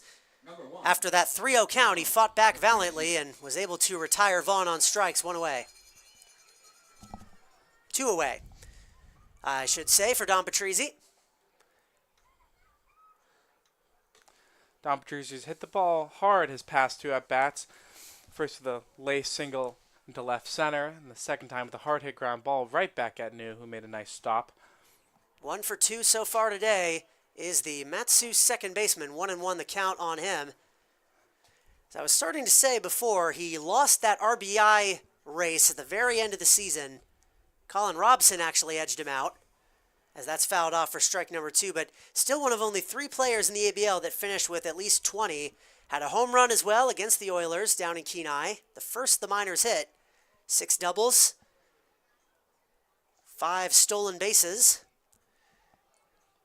An all-around talented player, and he's taken another pitch in the dirt, 2-2. One of the most valuable players on the offensive and defensive side of the ball for Mat-Su all season long. And was a bright spark in what was otherwise a less than stellar Kenai road trip. Another long at-bat here for New, who seems to be laboring a little bit into the bottom of the 5th inning at roughly the 70 pitch mark. We'll see what happens here on the 3-2 pitch to Patrizzi. This is pitch number 69 on its way, a payoff, and that's high for ball 4. Patrizzi this time able to win the battle. He draws a 1-out walk, and that is the second straight batter that has gotten to 3 balls against Cody New. So like you said, perhaps beginning to labor. Christian Perez will bat against him now. First baseman number 29. 0 for 2 so far today, has struck out one of 4 Ks that Cody New has recorded.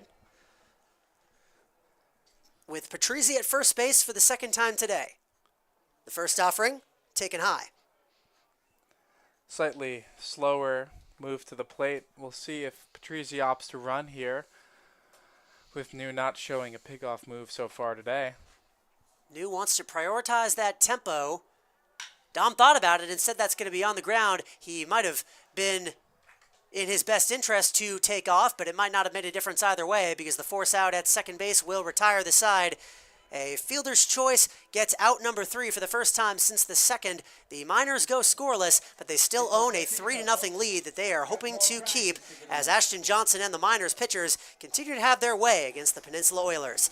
Mat2 Miners Baseball on YouTube will return.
Inning number 6 ready to get underway at Hermon Brothers Field in Palmer, Alaska, home of the Mat2 Miners, who are undefeated this season against the Peninsula Oilers, 5-0 here at home against the team from 3 hours down the road, and looking for win number 6 as inning number 6 is set to get underway. Number 12 on the mound continues his bid for as close to a complete game as he can get. On to start inning number 6 is Ashton Johnson with Brock Worthgen, the first batter to stand in against him. Just a double and a walk, all that he has allowed thus far. Pitch number 1 outside.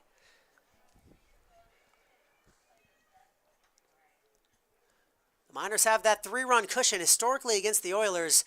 3 runs could very well be enough. This team not known for its offense.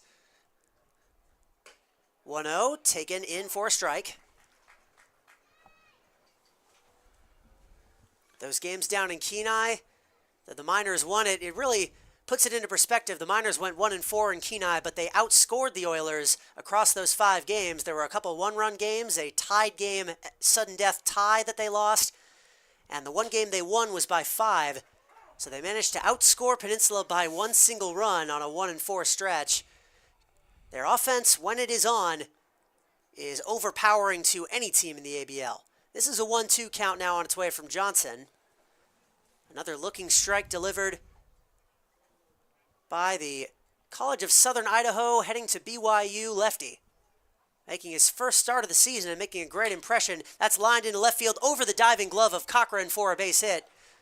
Knock number 2 for the Oilers. The leadoff man aboard for the first time. Brock Worthgen has a single, and it will go back to the top of the order here in the 6th. Worthgen not fooled by the fastball upstairs there. Ashton Johnson took a little bit off on it, and Worthgen deposited it into the left side of the outfield. We'll see what Ashton does here if he tries to coax a double play, or he opts for a strikeout with the speedy Soto at the plate. Speedy Petey Soto, 0 for 2. A very fast member indeed. A shortstop for this team. Golfed that the opposite way foul. The leadoff man You always want to have speed, and Soto certainly does. He's hit the minors rather well this season. Overall, batting just .203, 3 runs batted in, 4 doubles. But during that Kenai stretch, he was a constant thorn in Matsu's side. Hitless so far today, though, as all but Robson and Worthgen are. That pitch goes to the backstop past Vaughn. Perhaps got deked by the bunt attempt, and that will give Worthgen a free ride into scoring position. The bunt, whether it's a fake bunt or a real bunt attempt, always obscures the vision of the backstop a little bit. Vaughn seems to have lost the changeup in the eye line of the bat as that ball goes behind him for a pass ball. So a 1-0 count, 1-1 count, I should say, with a man on scoring position, just the second Oiler to make it that far. Johnson. Fly ball on the infield in foul territory. Vaughn makes the grab. Runner stays put. An unproductive out, just what Johnson needed for out number 1. Second baseman, number 2. Cole. This will bring up Cole Dawson, the second baseman for the Oilers, also the second man in their lineup. He is 0 for 2, batting for the 3rd time. Johnson trying to get to 6 innings without allowing an earned run. We've seen now in back-to-back games, minors making their first starts of the season and dazzling the competition. It was Pedro Camacho last night in his minors debut as Johnson steps off the bag to look Worthgen back. And now Ashton Johnson, who of course has made a few appearances this season for Matsu, but never in a starting role, showing why he's been a starter everywhere he's been. Now seems like it will be Ben DeTei warming up in the minors bullpen. Miners trying to utilize the success the left-hander has had so far today and to beat some of those bigger left-handed bats in the middle of the Oiler order. As I mentioned at the top of the broadcast, left-handed pitchers do have an inherent advantage here at the field because of the gap in the trees that obscures the batter's eye. It's harder to track the pitch on its way to home plate. So Ben DeTei, not only the best lefty reliever on the team, the best reliever period, or at least one of the best relievers in all of the ABL, probably about to come on. Bunt laid foul by Dawson, 1-1. DeTei was named co-reliever of the year among the Matsu minors, with the closer Drew Kennan being the other recipient of that. Both were equally deserving. And there's a chance we may see Kennan in the 9th inning of this game if the score remains the way it looks right now. But we'll cross that bridge when we get to it. The 1-1 from Johnson. Out of the stretch. He fires. In for a ball. Johnson is not allowed multiple base runners at once in an inning all game long. But the leadoff single from Worthgen could be the spark the Oilers need to get back into this game. Johnson ready to deal. 2-1 to Dawson. Fly ball into center. Heading back on it, Scow, as well as McCausland. Scow will make the grab. And the runner at second, Brock Worthgen, will not test his luck against the arm of Riker Scow. Stays at second base. Another much-needed out that does not advance the runner. Ashton Johnson will take as many of those as he can get. Now he just needs one more. Colin Robson, the only man prior to this inning that had managed to hit off of Johnson, had that strange bloop shot off to the left side that turned into a double when it escaped the glove of Kellen Strohmeyer. Looking for hit number 2 and could be RBI number 1 for the Oilers slugger. Johnson trying to keep the shutout intact. His first offering, swung on and missed. A good start. Big swing there by Robson, comes up empty.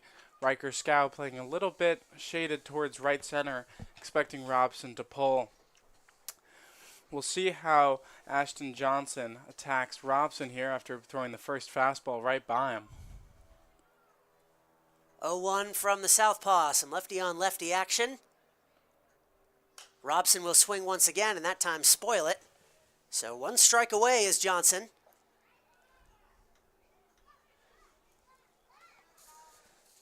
To Colin Robson, the man out of South Lake, Texas, Rice University.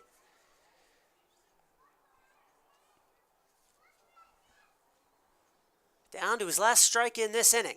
Johnson has got him before. Can he do it again? Runner on second, 2 out, and that's a fly ball into center. Is deep, but will stay in the yard. Scow ranging on, and he's got it.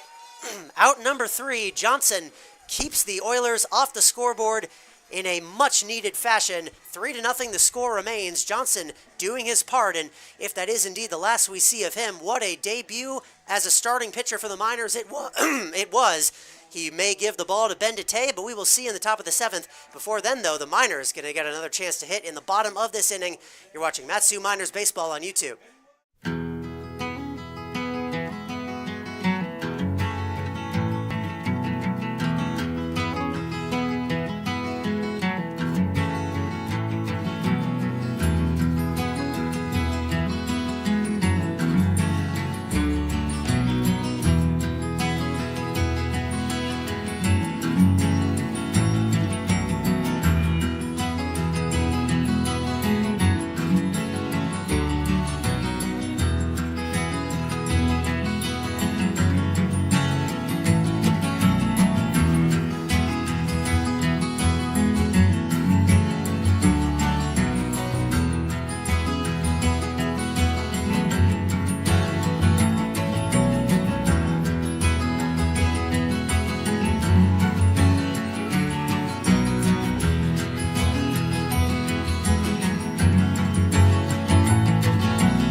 Bottom of the 6th here in Palmer. The day of Cody New is done.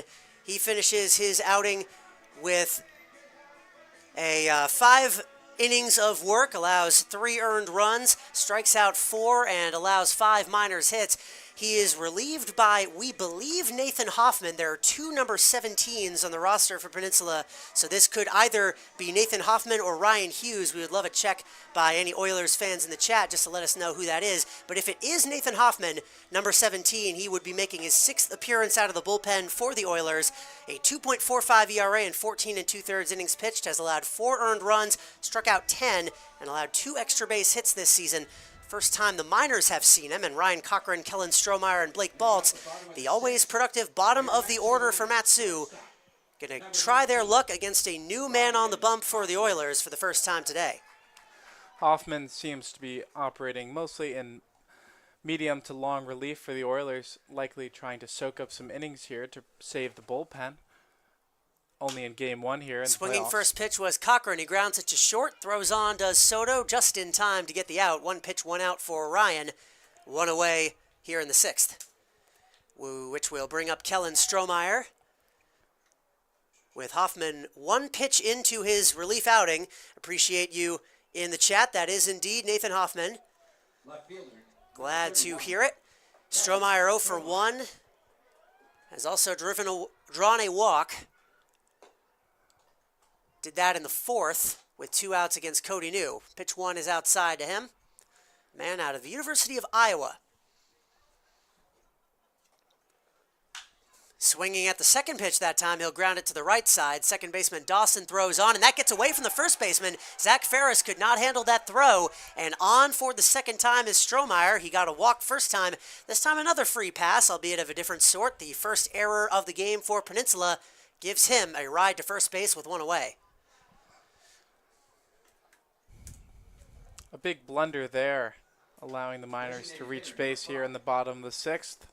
As Ben Dete continues to warm up in the Miners' bullpen, likely will be entering the game to replace Ashton Johnson. And if he does, the Oilers will have their work cut out for them. But before that, Blake Baltz, the 9-hole hitter, up to bat for the third time.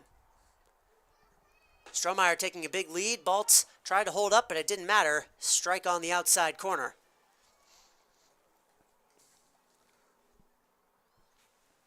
The 0-1 to the man out of UCLA.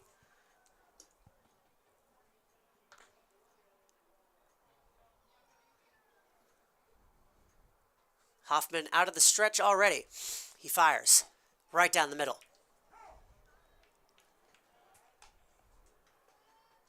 Blake Baltz on the afternoon is 0 for 0. He has drawn a walk.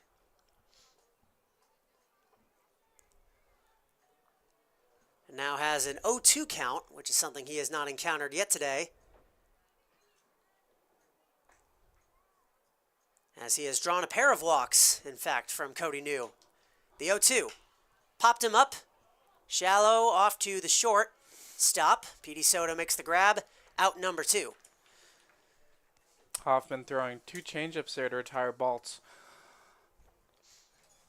Seems to be going to his grip before coming set, so we'll see if the Miners pick up on that. Now with Chase Wilcox looking to continue the inning. Well, Wilcox has not left an at-bat without a hit yet today. An RBI double as well as a pair of singles. All of those were against Cody New. This is the first time he has faced off against Hoffman this season, as is the case for all the Mat-Su Miners bats, and he's swinging first pitch, popped it into foul territory. That one will end his perfect day. 3 for 4 he'll have to settle for as Worthgen makes the catch. The Miners go without much of an incident. They fail to score for the second straight inning, but the way things are going, it may not matter. It'll be Ben DeTay on the bump for the Mat-Su Miners as we head to the 7th inning, trying to lock down playoff win number 1.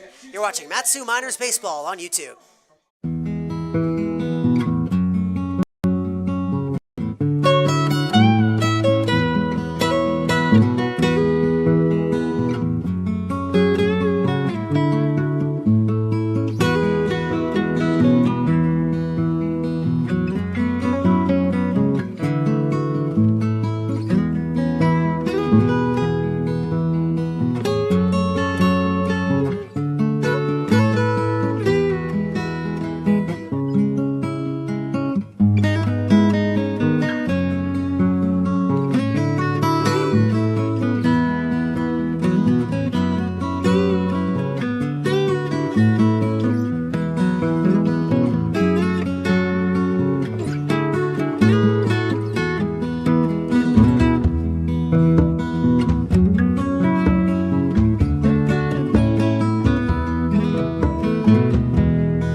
To go in playoff game number 1 for your Mat-Su Miners. Currently the owners of a 3-0 advantage over the Peninsula Oilers in this pivotal game number 1 to secure an advantage in this first round of the ABL playoffs. Charlie Fellows, Aidan Dolinsky on the call, and new on the mound for the Miners. It is indeed Ben DeTay in relief of Ashton Johnson. DeTay, the long reliever who has been absolutely stellar this season for the Miners, has not allowed an earned run since June, a 1.33 ERA in 27 innings, making his 10th appearance of the season, 9th out of the pen, and he drops one low into Zachary Ferris. 1-0 the count.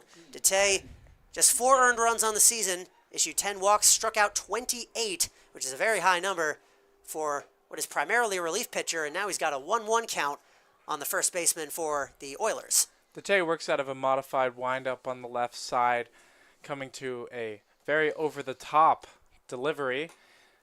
Got him to chase there on a breaking ball. The movement on DeTay's pitches up there with the best of them. Velocity as well. He features a riding explosive four-seam fastball with a very slow changeup and 2 plain slider that he uses exclusively to lefties. Loop the opposite way foul off to the Oilers bullpen. It's purple, by the way. The interested party in the chat, I hope you're happy with your answer. 0-2 pitch from DeTay, looking for his first K. The southpaw Hawkeye Just got a piece of that. Ferris stays alive. That high fastball, a put-away pitch for Dete all season long. The Bucks continue to cling to that 1-0 advantage down at Mulcahy Stadium. That's in the bottom of the 8th. They only need one more clean inning if they want to get that game. Here's a clean start to the inning for Ben Dete. Strikeout number 1. He gets Zach Ferris to go down, picking up right where Ashton Johnson left off. A wonderful sign for Matsu, 1 away. Dete first going with the changeup, speeding up Ferris's bat as he yanked it foul. Then going with the high fastball to put him away for the first out. Eddie Leon with 1 away. Looks at a pitch well outside. The two-way player, today the third baseman for the Oilers. I would be surprised if we didn't see him on the mound tomorrow, though that'll be up to skipper Kevin McCann, of course. Pitch 2 is low as well. If the Oilers do lose this game, they'll be facing elimination. 2-0 from Dete, swing and a miss. That high fastball strikes again. And for Peninsula's sake, it is a very long drive back down to Kenai. So I wonder what the logistics would be if they were indeed to not win this series. Of course, a long way from having to consider that. Strike 2 finds its way into the zone.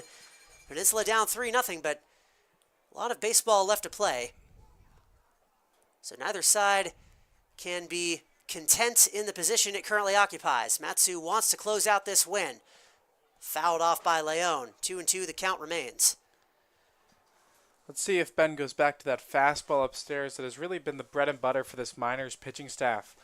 The Oilers not being able to make many adjustments on it, missing under, popping up. Swing and a miss. 2 batters face, 2 down on swinging strikes. Ben Dete making it look like a seamless transition. The Iowa Hawkeye has not been touched yet. 2 up, 2 down. That great fastball with a lot of induced vertical carry on it, as they say at the Iowa pitching lab, is one of the reasons why he was the first bullpen arm out for the Hawkeyes this season. Now this is Cody New. Despite Nathan Hoffman coming into the game as the pitcher, New still the designated hitter. So he will bat with 2 down in the 6th. In the 7th, I should say. Did not go around on that. 2 quick pitches outside the strike zone by Dete. So far this inning, nobody has even gotten a ball in play yet. 2-0, cut and a miss. The drop on that pitch is simply magnificent. The lefties showing their stuff so far for Matsu. The 2-1. This coaxes a weak ground ball. Don Patrizzi, a sliding stop. He got it in his glove, but it rolled out. That would have been an extraordinarily difficult play anyway. So that will be a base hit for Cody New. The third man to reach base via a hit for the Oilers today. First off of Dete, a 2-out base runner in the 7th for Peninsula. Left fielder, number 24. Dete opting to challenge New in the zone with a fastball. Not hard contact, but up the middle is where you want to hit it. And the Oilers have some life here in the top of the 7th inning. Cole Wilson is 0 for 1. He has drawn a walk. The only one issued by Dete's predecessor. Starts off with a ball here.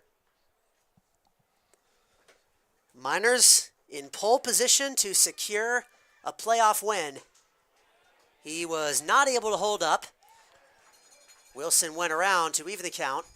Great off-speed pitch there by Ben, located down and in, and Wilson was fooled, looking Absolutely. for that high fastball. You could tell on a swing like that, he realized his mistake halfway through, but it was too late. Dete trying to keep him guessing. A 1-1, that's high and tight. Don't think Wilson could have foreseen that. But he chose to lay off, and smartly so. 2-1. Dete looking for a clean opening frame of his relief appearance. And Wilson dances out of his latest appearance, or his latest offering, I should say. A 3-ball count, first of the inning. Wilson could draw his second walk with a little bit more plate discipline on this occasion. 3-1 from Dete. left it low, and that will indeed be ball 4. So a pair of 2-out base runners. Dete blows right by the first 2 batters he sees, down on swinging strikeouts, but a single by Cody New and now a 5-pitch walk by Cole Wilson have runners on first and second. A little bit of a jam for Dete to navigate. Right fielder, number 4. Looking to avoid giving up his first earned run in nearly a month. As Andrew Alva comes to the plate. 3-0 the score, 2 down in the top of the 7th. That ball gets away from Vaughn, but he won't lose any winning percentage on the side of the Miners as a result of that. Runners stay where they are. The timing off a little bit for Ben here so far. The off speed's missing a little bit low in the zone or glove side. We'll see if he readjusts here for the 1-0 pitch. That one was closer to the center of the zone, but it was outside, and that was enough to prompt Logan Vaughn to have a talk with his pitcher. It'll be a 2-0 count for Dete, who looked so flawless in the early goings here. Issued the 11th walk of his season, right after allowing the 15th hit of his season. Runners on first and second with 2 away.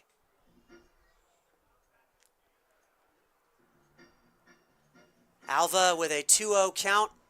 To his credit, his at-bat will resume soon, and Matsu, with a win today, would get themselves 1 win away from returning to the top of the World Series championship for the 4th year running. They have lost in that final series 3 years in a row. Looking for their first title since 2018. This would be a year to do it. Dete's 2-0. Missed again. Dangerously close now to loading the bases with 2 outs and bringing the go-ahead run to the plate. The 3-0, and he'll do just that. A 4-pitch walk on the heels of a 5-pitch walk.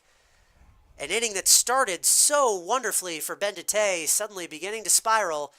Brock Worthgen, who managed to hit his last time up against Ashton Johnson, with a chance to make a dent in this Matsu Miners lead. And again, Logan Vaughn going to talk things over with Ben Dete, pitching coach Steve Hecker on as well. What do you think he's going to say in this meeting? I think he's going to remind Ben of his strengths and give him some time to reset. Ben, a little bit upset there, yelling into the glove, and I think that Steve Hecker is reminding him of how much success he's had so far and that he's really 1 pitch away from getting out of this inning. That the stakes, although the bases are full, 3-run lead and 2 outs, that he's still in the driver's seat no matter what. But just in case anything happens, seems to be Ryan Harrihill warming up in the Miners bullpen. Does appear that way. The man out of Nebraska ready to come on in a pinch. The Anchorage Bucks down in Mulcahy Stadium in Anchorage trying to add a insurance run in the bottom of the 8th. They've got a man on first with 2 out. Max Sawastoski came on in relief for the Pilots. He's normally a starter for them. And it appears he did get that last out, so they're on to the top of the 9th with Chad Gurdea on the bump. I'm just looking at the live stats feed down there. Miners fans would like to see the Bucks drop Game 1, although a Miners Glacier Pilots rematch would be a little bit of deja vu for Miners fans who saw the Pilots dash Matsu's dreams atop of the World Series championship back in 2023. But back to the action here in Palmer. Brock Worthgen ready to bat with a man at every base, 2 outs in the top of the 7th. A critical moment in this game. He lays off pitch number 1, a diving stop by Vaughn, who saves a run every time he does that. It's been a long time since Ben Dete has found the zone. But as you said, always just 1 pitch away, and Worthgen will want to swing as he does right there and comes up empty. That's exactly what he needed. For Dete, anyway. Very important pitch right there to prevent the count from going to 2-0 for Dete. Now in a driver's seat here, the 1-1 count, looking to continue filling up the zone with the fastball. An action count. Dete trying to swing it his way. He'll coax a fly ball off foul to the right side and do just that. 1 strike away from leaving him loaded. The reset there, granted by Steve Hecker, seems to allow Ben to recalibrate his fastball command and looking to punch out his batter here in the top of the 7th. A 1-2 count coming to the Oilers catcher, Brock Worthgen. Dete struck out the first 2 batters he saw. Can he get a third? He deals. In for strike 3. Got him looking right on the edge of the zone. Worthgen will have to hold that as he walks back to the dugout. Ben Dete made it a bit more interesting than it looked like it might be at the start, but he gets through it. 3 Ks for the Iowa Hawkeye in a scoreless inning in relief. 3-0 the score remains. An absolutely crucial K for Mat-Su. They leave the bases loaded with the bottom of the 7th coming right up. 7th inning stretch and then more Mat-Su Miners baseball on YouTube, so don't go anywhere.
Bottom 7, on the other side of the 7th inning stretch, Charlie Fellows, Aidan Dolinsky on the call. Riker Scow, Kyle McCausland, Logan Vaughn due up in this inning against Nathan Hoffman. Trying to do some more damage, get some critical insurance runs to increase their chances of taking a 1-0 series lead. Riker Scow takes a strike to begin the inning. The Miners and the Oilers meeting in the first round of the ABL playoffs for the 2nd straight season. Peninsula was the 4 seed to Mat-Su's 1 last year, but the Miners still needed 3 innings to win that. Riker Scow has been swinging the bat so well as of late, coming up with a big hit for the Miners earlier in the game, looking to continue his success here at the 1-1 count. 1-1 dribbler foul, so he falls behind. Scow has contributed in this game, 1-1. He has driven in a run with an RBI single, did that back in the 3rd. The 1-2, swing and a miss at a pitch in the dirt. Worthgen had to grab it, throws down to first to complete the K. Nathan Hoffman has his first strikeout. Riker Scow is retired. Great slider there, smothered by the backstop, nabbing Riker on his way to first. Kyle McCausland looking for his first hit, had a sac fly to drive in a run in that 3rd inning as well. Also has struck out and lines one into left field. That'll do it. A base hit for Kyle. McCausland breaks his 0-4 streak. And at the best possible time, too, the Miners wanted a base runner in serious order against Nathan Hoffman. Now they've got it. A chance for an insurance run in the 7th inning. Breaking ball floated right over the middle of the plate for McCausland. And that has been the Oilers' game plan for him so far, and he was not fooled there. Laces a ball into left center. Now it's up to Logan Vaughn here with one out. Hoffman will pitch to him, the man out of Johnson College on the mound for the Oilers, facing off against a Texas A&M Corpus Christi Islander. With one on and one out, lays off that pitch, Vaughn does. 1-0. Vaughn 0 for 1, struck out after being inserted into the game to replace the ailing Brandon Durand.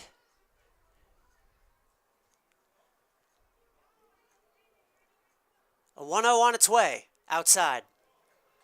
Vaughn, excellent plate discipline. He has used that to great effect all season long. Drawn a total of 9 walks in this season, which is how he has 5 runs batted in with just 6 hits. Finds a way to make an impact. The 2-0, make it a 2-1. On the outside edge, Hoffman gets the call. Hey, there's only 6 more $3 burgers. Go get your $3 burger right now. Bottom of the 7th, 1 away, a runner on first. Miners lead at 3-0. Logan Vaughn up for the second time. He swings and gets just a tiny piece of it, but enough to render that strike 2. Hoffman had a action-free first inning that he came in to pitch. That was the 6th, including retiring Chase Wilcox for the first time today. Now he's under threat once again by these Mat-Su Miner bats, and Logan Vaughn looking for another big hit. He's had so many of those lately. The 1-2, swing and a miss. He came up empty trying. Down he goes on strikes for the second time. Out number 2 in the 7th. It'll be up to Dom Patrizzi to get out number 2 and keep this inning alive. Hit number 2, I should say, for him, and keep this inning alive. Hoffman pulling the string there with the changeup with 2 strikes. Beautiful location on the outside corner, and Logan Vaughn is fooled, swinging over the top of it.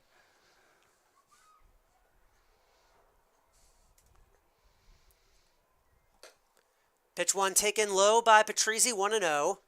The shortstop out of out of Lehigh University.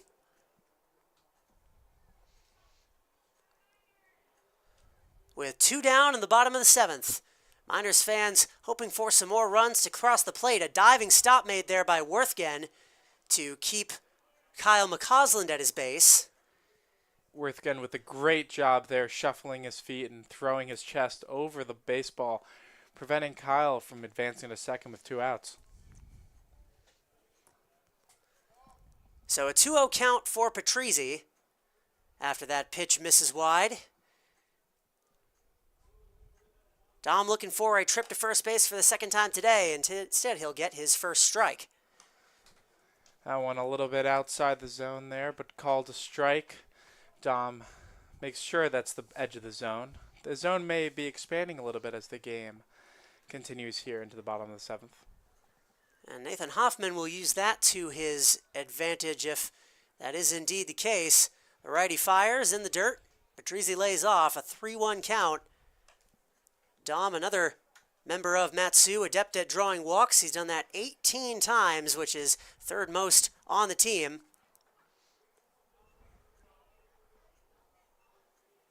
And could make it 19 with 1 more pitch outside the zone. He'll do just that if he takes 1 more pitch outside the zone, as I said. 3-2.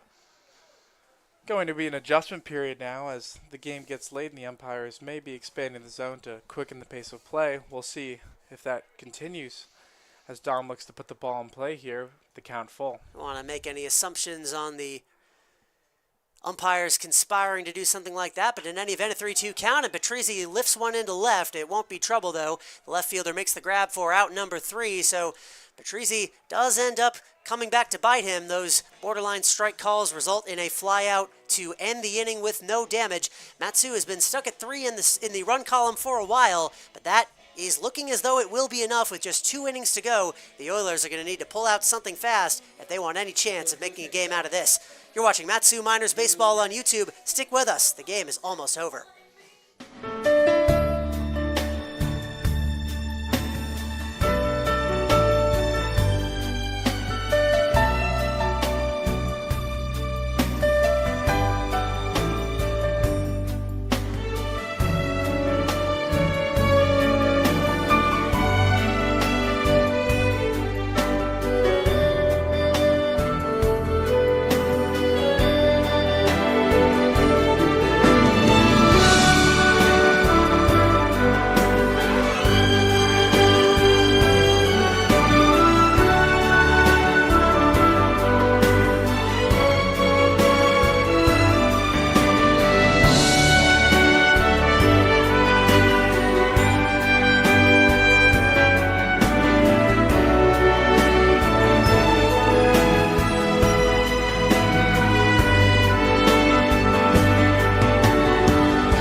Top of the 8th at Hermon Brothers Field, your Matsu Miners up 3-0. Peninsula Oilers have 6 more outs between them and a 1-0 series deficit.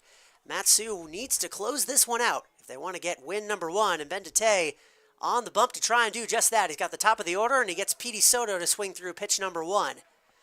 Just the start that Date needed. It'll be the top of the order, as I said, for the Oilers. Soto, who is taking all the way 1-1, along with Cole Dawson, Colin Robson. The 1-1. Popped him up into foul territory. Perez barely had to move. That is out number 1. Great start there for Ben, retiring the speedy Soto to begin the inning with a plethora of fastballs. Let's hope he stays in the zone here and gets another quick out. Miners have gotten a lot of mileage from those foul outs. That's the 4th one already today. 2 to first and 2 to the catcher. Those free outs where nothing can happen on the field. The lifeblood of a lead defending performance. Cole Dawson fouls off pitch number 1. He caught the fly ball off the bat of Don Patriza to end the last half inning. The left fielder for the Oilers.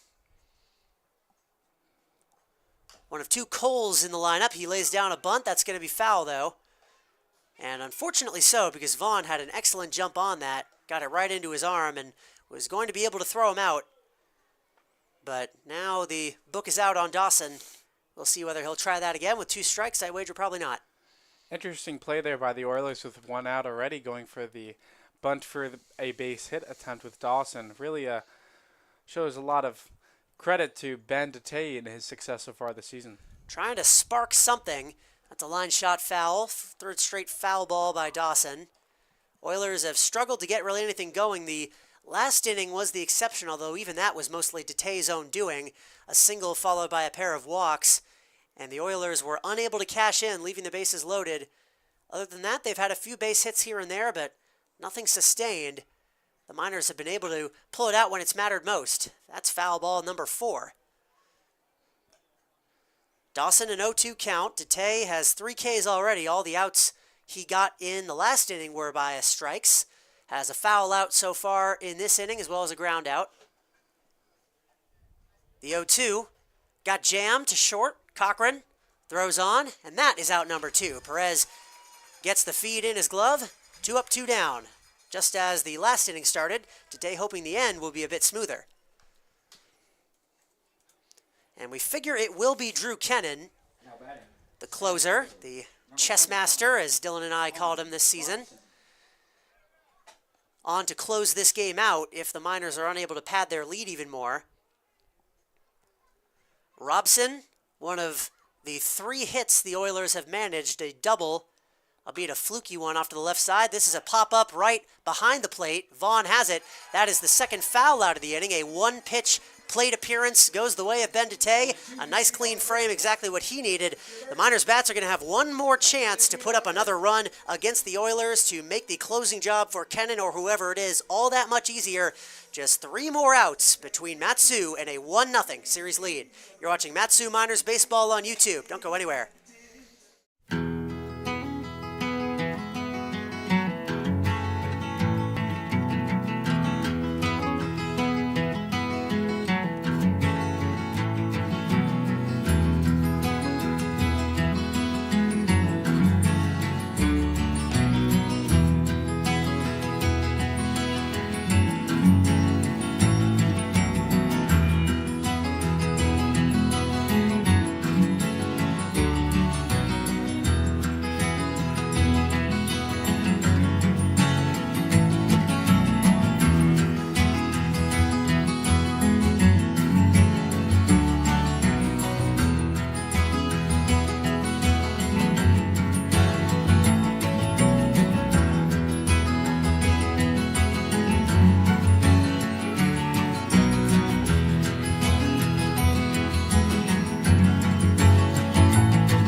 Bottom of the 8th, ladies and gentlemen. The Mat-Su Miners need just 3 more outs on the side of their pitchers to clinch their first playoff win in the summer of 2024. But before we get there, it's one more chance for them to pad on a few more insurance runs. Christian Perez, Ryan Cochran, Kellen Strohmeyer, 6, 7, 8, due up against Nathan Hoffman on for his 3rd inning of work. So far, the righty out of the college, whose name is escaping me, has thrown 2 innings, has not allowed an earned run, struck out 2. But the lead is still at 3-0 Mat-Su. Christian Perez, a 1-1. I believe it was Johnson. Johnson. I was thinking Johnson, some last name, but it escaped me in the moment. Thank you.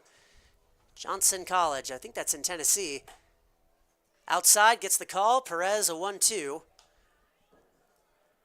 I remember my former co-commentator Dylan Simmons remarking at that because that's near where he's at in Tennessee, Murfreesboro, where Middle Tennessee State is located.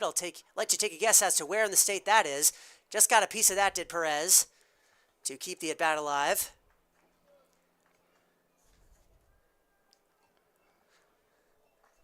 Three to nothing, the Miners lead. They have 3 runs on 7 hits, no errors. Oilers no runs on 3 hits, and they have committed 1. The 0-2, swing and a miss. Down goes Perez. That is K number 3 for Hoffman.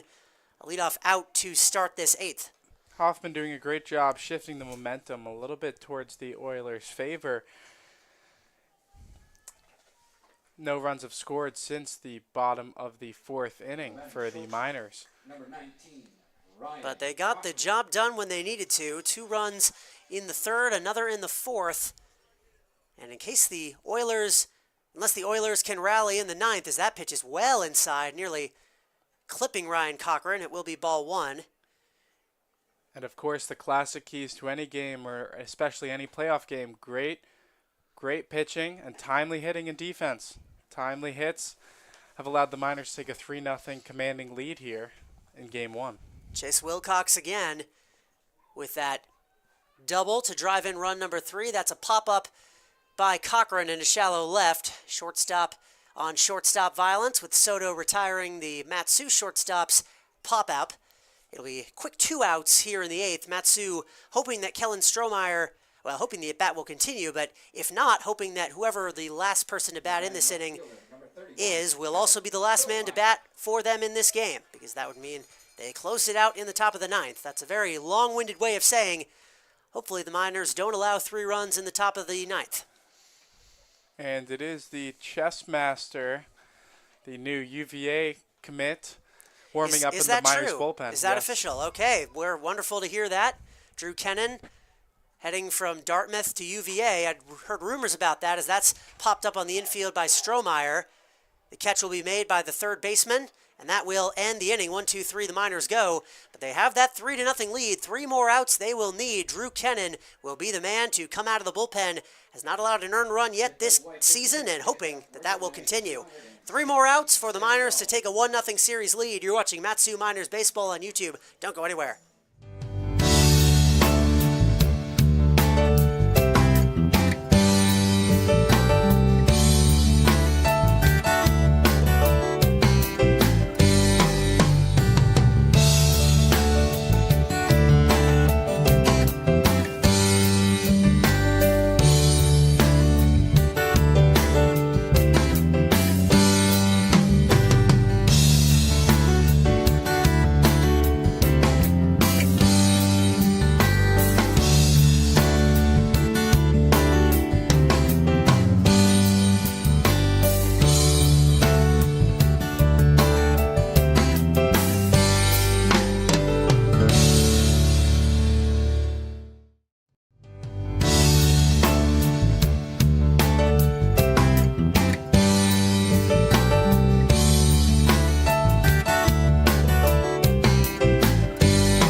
Mat-Su Miners are 3 outs away from icing a 3-0 win for their first playoff win in the summer of 2024. And Drew Kennan, the newest member of the Virginia Cavaliers, the chess master originally from Dartmouth, the closer with a K, however you want to call him. He's a man of many names, but a man of one particular talent, closing out games and not allowing runs.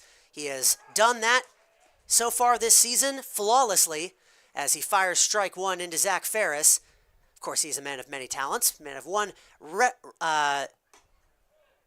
talent that matters at the moment. Relevant was the word I was looking for. 1-1 the count on Zach Ferris. Kennan features a 4-pitch mix with a cut ride fastball, a sweeping slider, a slow overhand curveball, and a fading changeup. He's got a 2-1 count now. He did get into a bit of trouble the last time he was out. Allowed runners on second and third, but was able to escape. Now he's got a 3-1 count on the leadoff man. You do not want to walk the leadoff man in an inning like this. But as I was saying, Drew Kennan, 0.00 ERA, 15 appearances counting this one. 15 innings so far, has allowed just 5 hits, struck out 15. That is way off the padding of Vaughn, not that it matters. Ball 4, not the start that Kennan would have wanted. Zach Ferris, the leadoff man aboard. He will have to recover from that. Now batting for the Oilers, third baseman, number 11. Luckily in a good spot here to try to secure this win for the Miners with a 3-run lead. Kennan can reset here and try to adjust his sights. The Miners closer has not blown a save this season, although he does have a loss on his record, and he has the Oilers partially to thank for that. He pitched the 10th inning in what would end up being a sudden death loss, a game that ended 1-1, as strike one fired into Eddie Leon, which is how you can get a loss without allowing a run. It is possible in the ABL, and it's happened to him. The 0-1 count. Kennan misses outside once again. With a man on first, nobody out, the mid part of the Oilers' order. They have not scored a run yet today. Kennan has not scored a run all season, so one would think those two things would both continue, but Kennan in some trouble early, gets Leon to swing right through that, though. A big cut and a miss from him. 1-2 the count. The third baseman down to his last strike. Kennan looking for strikeout number 16 on the season. And he will get it right down the middle. Eddie Leon frozen in his tracks. He is out number 1 here in the 9th. Kennan quickly disposing of Leon, throwing 3 out of his 4 pitches are fastballs right by him. Looking to get one key pitch here that could end the game for the Miners. That is now 10 strikeouts, or I should say 11 strikeouts between Ashton Johnson, Ben Dete, and Drew Kennan so far today.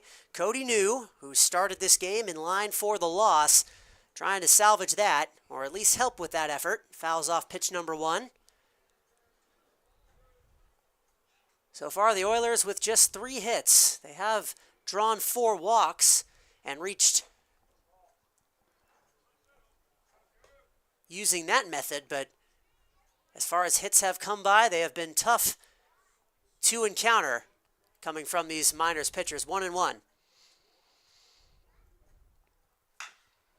High bouncing ball right into the glove of Patrizzi. He'll throw on to second, on to first. That will not be in time to turn 2. Just able to leg that out was New to keep the inning alive for the Oilers. But Zach Ferris cut down on the fielder's choice. The Peninsula Oilers down to their last out. Here in the bottom, or I should say the top of the 9th, it'll be Cole Wilson, batter number 7 in their order, representing their final hope of getting back into this game and avoiding a 1-0 series deficit.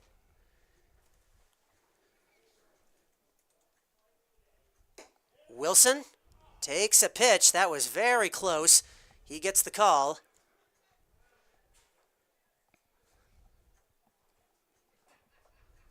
Kennan trying for his last out. Just got a piece of that.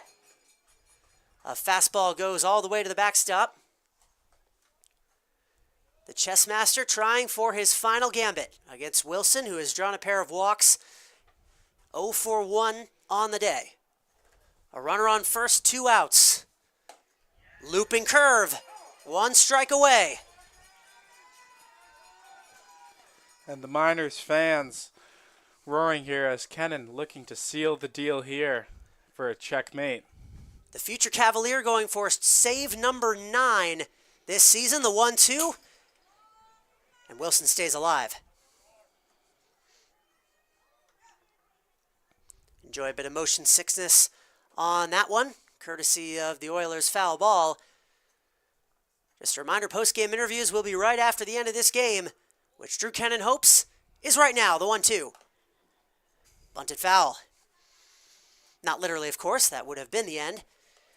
But off the side of the bat, Cole Wilson stays alive. The left fielder for the Oilers. Peninsula, a large mountain to climb. With no runs home, a runner on first, swing and a miss. A breaking ball in the dirt. Drew Kennan locks the Oilers down. And Mat-Su takes a 1-0 series lead over the Peninsula Oilers. They stay undefeated against the team from Kenai here in Palmer. 6 wins on their part and no losses against the Peninsula Oilers. They are now 1 win away from a 4th straight trip to the top of the World Series championship. Timely hitting and great pitching. The story here for the Miners today, looking to continue that success into Game 2 tomorrow. Absolutely. We will find out who the starting pitcher in that game will be. We're not sure who it will be as of yet. The Miners prioritizing secrecy, wanting to keep the Oilers on their tails, but it was Ashton Johnson getting the somewhat unexpected start in Game 1 of this game, or in Game 1 of this series, I should say, and he absolutely delivered. The final line for him ended up being 6 innings of 2 hits, 0 run, 1 walk, 7 strikeout ball. The Miners finish with a total of 12 Ks, and they win this game by a final score of 3-0. The final lines for each team, Mat-Su with 3 runs on 7 hits, Oilers with 0 runs on 3 hits. The Oilers had an error, the Miners did not. Just as a reminder to stay in the chat, we're going to kick it to a break for a second. We'll be back with the first round of playoff post-game interviews. It'll be a happy bunch of members of the Mat-Su Miners. We imagine it'll be head coach Ty LeBrun along with one of the heroes of the game, whichever he picks. We'll love to hear from them regardless. Until then, though, with Aidan Dolinsky, I've been Charlie Fellows saying so long. Thanks for listening. Stay with us.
Back to Hermon Brothers Field for our Every day post-game interviews after every home game. There will be at least one more home game this season, courtesy of Matsu's 3-0 win. Head coach Ty LeBrun is going to join us. I'm on the wrong scene. Let's get post-game interviews up. That indeed is Ty LeBrun. And Coach, how does that feel? That's good, man. It's always nice to take game one. I'm really proud of our guys today. They battled Cody New for the Oilers. He's a great pitcher, man. He's probably one of the better arms in the league, and we had a pretty good game plan come into it, and I think our guys executed it really well. Chase Wilcox was really good again for us today, came up big. Riker Scow sliding right into that 2-hole for Drake Kerr. He had a good day for us. And then Ashton Johnson on the mound was absolutely tremendous. I'm really proud of that kid.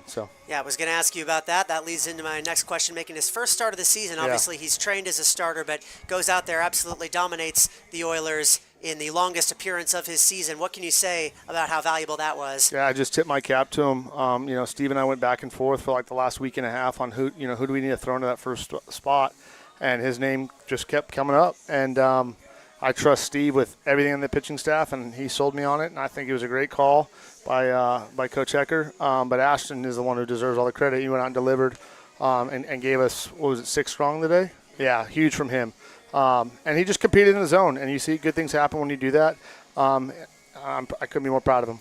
Miners' defense has 0 errors today. The Oilers had one that didn't end up deciding the game, but still the defense has come such a long way from the start of the season. How much work have they put in to get to this point? That's all Tebow, Tyler Bassetti, my assistant coach. He works so hard with those guys. They come out before we even take BP, and even our early work ground balls, they're out here an hour before that doing extra work. And they're grinding, man. They're starting to buy into what Tebow has to say to them. And, our pitchers pitch to contact, and so we need our defense rolling. And it looked good today. You kick a ball there with bases loaded in the 7th with the Tay on the mound, who knows what could happen, right? So, again, good defense from us tonight. We saw Brandon Durand have to exit the game while he was in a catcher. Do you have any word on his status? That was more just precautionary. He took a ball off the neck, a throat, and he was fine at first and then felt like he was going to pass out. It sounded like he may have just pinched something in there where he wasn't getting a lot of air. He's fine. We're going to reassess tomorrow, but that was my call, just to let's get him out of there. We can't afford to get anyone else hurt right now. So, and LV's a very good, adequate guy to put in there. So, Game 2 tomorrow at 2. What's the game plan? We got Hatton back on the mound. He's capable of going out and doing what Ashton did today, and we just go out and swing the bats like we did today. I think we had 7 hits, and let's get hot and get a day off after that. All right, here's hoping for that day off. Head coach Ty LeBrun, everybody. Thanks to you for joining me. Absolutely, thank you. And it will be the aforementioned starting pitcher of today's game, Ashton Johnson, putting on the headset in a few moments. His first journey up here to the press box after a triumphant day, making his first start of the season and the most important appearance of his season. Here he is, Ashton Johnson. You won a playoff game. You went 6 innings, didn't allow a run, just 3 hits. How does that feel? Oh my gosh, it feels so great. First of all, I'm super honored that they even considered me to come in and start a game. But I felt good, and I took the opportunity and ran with it. So, yeah. I was wondering about this during the game because you and I, on that Valley Chats episode, which everybody on the YouTube should watch after this game is over, you talked about the difference between being a starter, which you've been all your life, and being a reliever now. Was it any kind of rust getting back onto the starting role, or did it just feel natural to you? Oh, it felt 100% natural. I when you're a starter and you start a bunch of games, you kind of have your routine, and I didn't, defer from my routine one bit, and I just hopped right back on it like I started last week and the week before, and I had no issue with it at all. Certainly looked natural. You're now the latest in a long list of Miners pitchers who have started a game and looked absolutely magnificent. We talked about it over the course of the game, but you're heading to BYU in the fall, going to play there this spring. I'm sure any BYU fans who might have seen this performance are going to be happy about that. So what would you have to say to anyone that's going to be on your team, a future teammate, a future coach, anything about what you're going to bring to that program? I'm ready to come in and do it. Let's go Cougs. All right, absolutely. Well, you saw how he performed here today. Ashton Johnson, everyone. Thanks to joining me. Thank you so much. I appreciate it, Chuck. And that is going to do it for today's playoff action. The Matsu Miners take a 1-0 series lead over the Peninsula Oilers and are just 1 win away from a trip to their 4th consecutive Alaska Baseball League Championship Top of the World Series winner on the line, something they failed to do after making it to that series 3 years in a row, trying to reach the ABL's mountaintop for the first time since 2018, and they can get one step closer with a win tomorrow right here at this same ballpark at 2 o'clock Alaska Daylight Time, 6 p.m. Eastern Daylight Time. You do the conversions from there. Same place, same YouTube channel. It will be me on the call again, along with a mystery member of the Mat-Su Miners, and well, you cannot wait to bring that action to you. But until then, with Ashton Johnson, head coach Tyler Braun, Aidan Dolinsky, I've been Charlie Fellows saying so long. Thanks for watching.